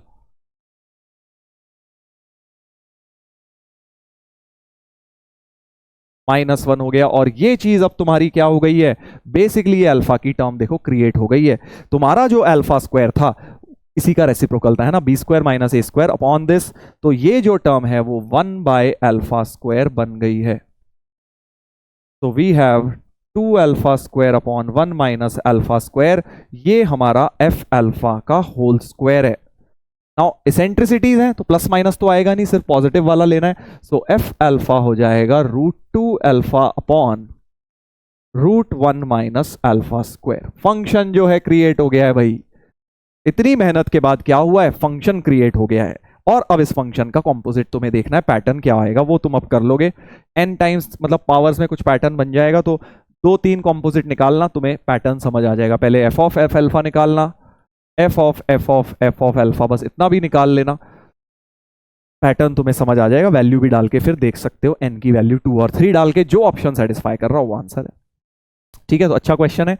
इलिप्स को लिंक कर दिया कॉम्पोजिट ऑफ अ फंक्शन से, कंप्लीट कर लीजिएगा। आगे बढ़ जाते हैं हम। Brain teaser number 12, brain teaser number 12 देखेंगे बेटा। क्या है question? Tangents are drawn from any point on the director circle. Director circle तो तुम्हें पता है, इसका डायरेक्टर सर्कल होता है X square plus Y square equal to A square plus B square which is 9। इसके किसी पॉइंट से इसके ऑक्सिलरी सर्कल पर, तो दूसरा जो सर्कल हो गया ऑक्सिलरी वाला, यानी सिर्फ 8 आएगा वहां, A square. Locus of mid point of chord of, तो थोड़ी फिगर बना लेते हैं। दो कॉन्सेंट्रिक सर्कल है, बड़े वाले के किसी पॉइंट से छोटे वाले पे हमने टेंजेंट्स बनाई हैं। Locus of mid point of chord of contact, तो ये जो A B chord of contact बन रही है, इसका जो मिड पॉइंट होगा Q, ठीक है, तो इस पे एक पॉइंट के ले लेते हैं 3 cos थीटा 3 sin थीटा, ठीक है। और chord of contact A B की इक्वेशन लिख लेते हैं x(x1) plus y(y1) equal to 8 लिखेंगे, क्योंकि इस सर्कल की वो कॉर्ड ऑफ कॉन्टैक्ट है ना। और क्या बोल रहे हैं, locus of mid point of chord of contact is a circle. तो Q पॉइंट का अब लोकस निकालना है, Q पॉइंट को HK मान लेते हैं। सो AB की एक और तरीके से इक्वेशन लिख लेते हैं HX plus KY is equal to H square plus K square by T equal to S1। ये मैंने लिख दी, इसी सर्कल के लिए T इक्वल टू S1 लिख दी, 8 कट गया। Compare 3 cos theta upon H is 3 sin theta upon K is equal to 8 upon H square plus K square। सो यहां से cos थीटा हो गया 8H upon 3H square plus K square, sin theta हो गया 8K upon 3। तो locus के लिए क्या करोगे, cos square plus sin square 1 कर दोगे, तो 64H square plus 64K square upon 9H square plus K square का होल स्क्वायर बराबर 1, राइट। एक H square plus K square cut जाएगा कॉमन आके, so we have H square plus K square equal to 64/9। ये locus आ गया है भाई, ठीक है। आगे बढ़ते हैं। Locus of mid point of chord of contact is a circle, तो ये लोकस एक सर्कल आ गया है। Let the line this cuts this locus orthogonally, यानी ये जो लाइन है वो इस लोकस को ऑर्थोगोनली कट कर रही है। लाइन ऑर्थोगोनली कट कर रही है मतलब लाइन सेंटर से पास कर रही है, इसका सेंटर तो ओरिजिन है। तो दिस लाइन, बड़ा प्यारा क्वेश्चन है मिक्स्ड कॉन्सेप्ट्स का, जो जो बोलते जाएं बस करते जाइए। 2 टाइम्स x माइनस c, इसमें 0,0 सेटिस्फाइज, तभी तो सर्कल को ऑर्थोगोनली कट करेगी, अगर उसके सेंटर से पास कर जाएगी। तो c की वैल्यू तो 2 आ गई है। चलिए आगे बढ़ते हैं, c की वैल्यू क्या हो गई बेटा, 2 आ गई है। आगे बढ़ते हैं। Further the locus of point h, k for which this line touches the ellipse S1, अच्छा इसको टच कर रही है, HX plus KY equal to 1। तो ये लाइन अगर उसे टच कर रही है तो दो तरीके होते हैं, एक तो साइमल्टेनियसली सॉल्व करके D0 कर दो, या इसकी टेंजेंट से कंपेयर कर दो। यार मैं टेंजेंट से कंपेयर कर देता हूं। HX plus KY equal to 1 को x cos theta by a, x cos theta by a तो हो गया 1 plus y sin theta by b, b कितना हो जाएगा, b हो जाएगा बेटा इसका 2√2 इक्वल टू 1। कंपेयरिंग h हो गया cos थीटा, k हो गया sin थीटा बाय 2√2। तो यहां से लोकस निकालें, h square plus 8k square equal to 1, तो x square plus 8y square बराबर 1, ये आ गया लोकस। आगे बढ़ते हैं। Locus of this for which the line touches the ellipse is this, तो ए बी की वैल्यू भी निकल के आ गई, ए बी की वैल्यू, ए की वैल्यू 1 और बी की वैल्यू 8 निकल कर आ गई है। देख रहे हो कितने सारे क्वेश्चंस मिक्स करे हुए हैं और कुछ भी नहीं करा हुआ है। आगे बढ़ते हैं। Eccentricity of conjugate hyperbola of S2 is this. अच्छा, अब हाइपरबोला और उसकी कॉन्जुगेट की इसेंट्रिसिटी में एक रिलेशन होता है कि अगर E1 E2 eccentricity of hyperbola and it's conjugate है, तो 1/E1 square plus 1/E2 square हमेशा 1 होता है। ये रिलेशन पता होना चाहिए भाई। If E1 is the eccentricity of hyperbola, E2 is eccentricity of its conjugate hyperbola, तो ये रिलेशन होता है। E1 निकाल लोगे, इसकी eccentricity तो निकल जाएगी, b square equal to a square E1 square minus 1, तो E1 स्क्वायर हो गया 9/8, यहां डाल दो, सो 8/9, तो 1/E2 स्क्वायर हो गया 1/9, तो E2 स्क्वायर हो गया 9, E2 हो गया 3। कॉन्जुगेट हाइपरबोला की इसेंट्रिसिटी 3 आ रही है भाई। कॉन्जुगेट हाइपरबोला इज E, तो ये E दिया हुआ है हमें, E की वैल्यू दी हुई है 3, तो E आ गया हमारा 3। और पूछा क्या गया है बेटा, पूछा गया है ABCE का सम पूछा हुआ है। सारे आ चुके हैं राइट। C आया था 2, 8 2 10 11 12 13 14, फाइनल आंसर आ गया A plus B plus C plus E हमारा 14 हो रहा है बेटा। Final answer should be 14। ये करना चाहिए था यार, ये क्वेश्चन कोई डिफिकल्ट नहीं है। 3-4 इजी इजी क्वेश्चंस मिक्स करे हुए हैं, लोकस के क्वेश्चंस को मिक्स किया हुआ था। चलिए आगे बढ़ जाते हैं। ब्रेन टीजर नंबर 13, एक फोकल कॉर्ड से रिलेटेड भी कर लेते हैं। तो टेंजेंट नॉर्मल प्रॉपर्टीज सब करवा दिए मैंने, एक फोकल कॉर्ड भी आपको, chord with a given mid point भी यूज कर लिया हमने, chord of contact, focal chord अब हम एक इस्तेमाल कर लेते हैं। Eccentric angle of 2 points P and Q on the ellipse are alpha and beta. Chord PQ is a focal chord. अब फोकल कॉर्ड के लिए एक रिलेशन या डायरेक्ट लर्न करवाते हैं बेटा, tan alpha by 2 tan beta by 2 product की value का कुछ फॉर्मूला लर्न कराते हैं। जिन्हें लर्न नहीं है कोई दिक्कत नहीं है, हम 2 लाइन में डिराइव भी कर सकते हैं। तो इक्वेशन ऑफ कॉर्ड जॉइनिंग, ये तो याद होनी चाहिए भाई, alpha and beta is x by a cos alpha plus beta by 2 plus y by b sin alpha plus beta by 2 is equal to cos of alpha minus beta by 2। ये होती है cord joining 2 points. ये बोल रहे हैं focal cord है। Focal cord मतलब AE, 0 satisfy करा दो, AE, 0 सेटिस्फाई करा देते हैं।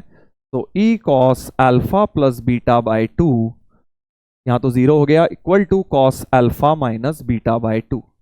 इसको नीचे ले जाइए, सो E बन जाएगा, अब ट्रिग्नोमेट्रिक मैनिपुलेशन है यहां पे, जब ये वाली दोनों टर्म आ जाती हैं और इससे tan बनाना होता है तो कॉम्पोनेंडो डिविडेंडो लगाया जाता है बेटा। इसमें कॉम्पोनेंडो डिविडेंडो लगाइए राइट, उससे आपसे झट से देखेंगे tan की टर्म क्रिएट हो जाती है। प्रूफ बता रहा हूं मैं, कुछ लोग डायरेक्ट फॉर्मूले भी लर्न कर लेते हैं इसका। तो E plus 1 upon E minus 1 हो जाएगा cos alpha minus beta by 2 plus cos alpha plus beta by 2।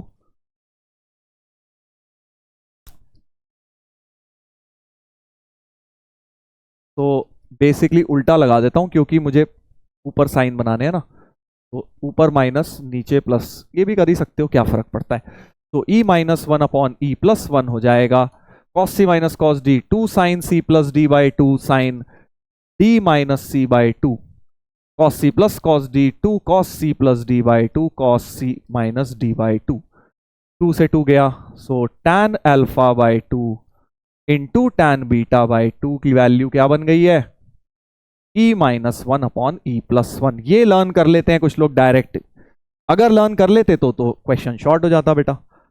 यहां डायरेक्टली ये वैल्यू डाल दीजिए, तो 17 times E minus 1 upon E plus 1 is equal to minus 1,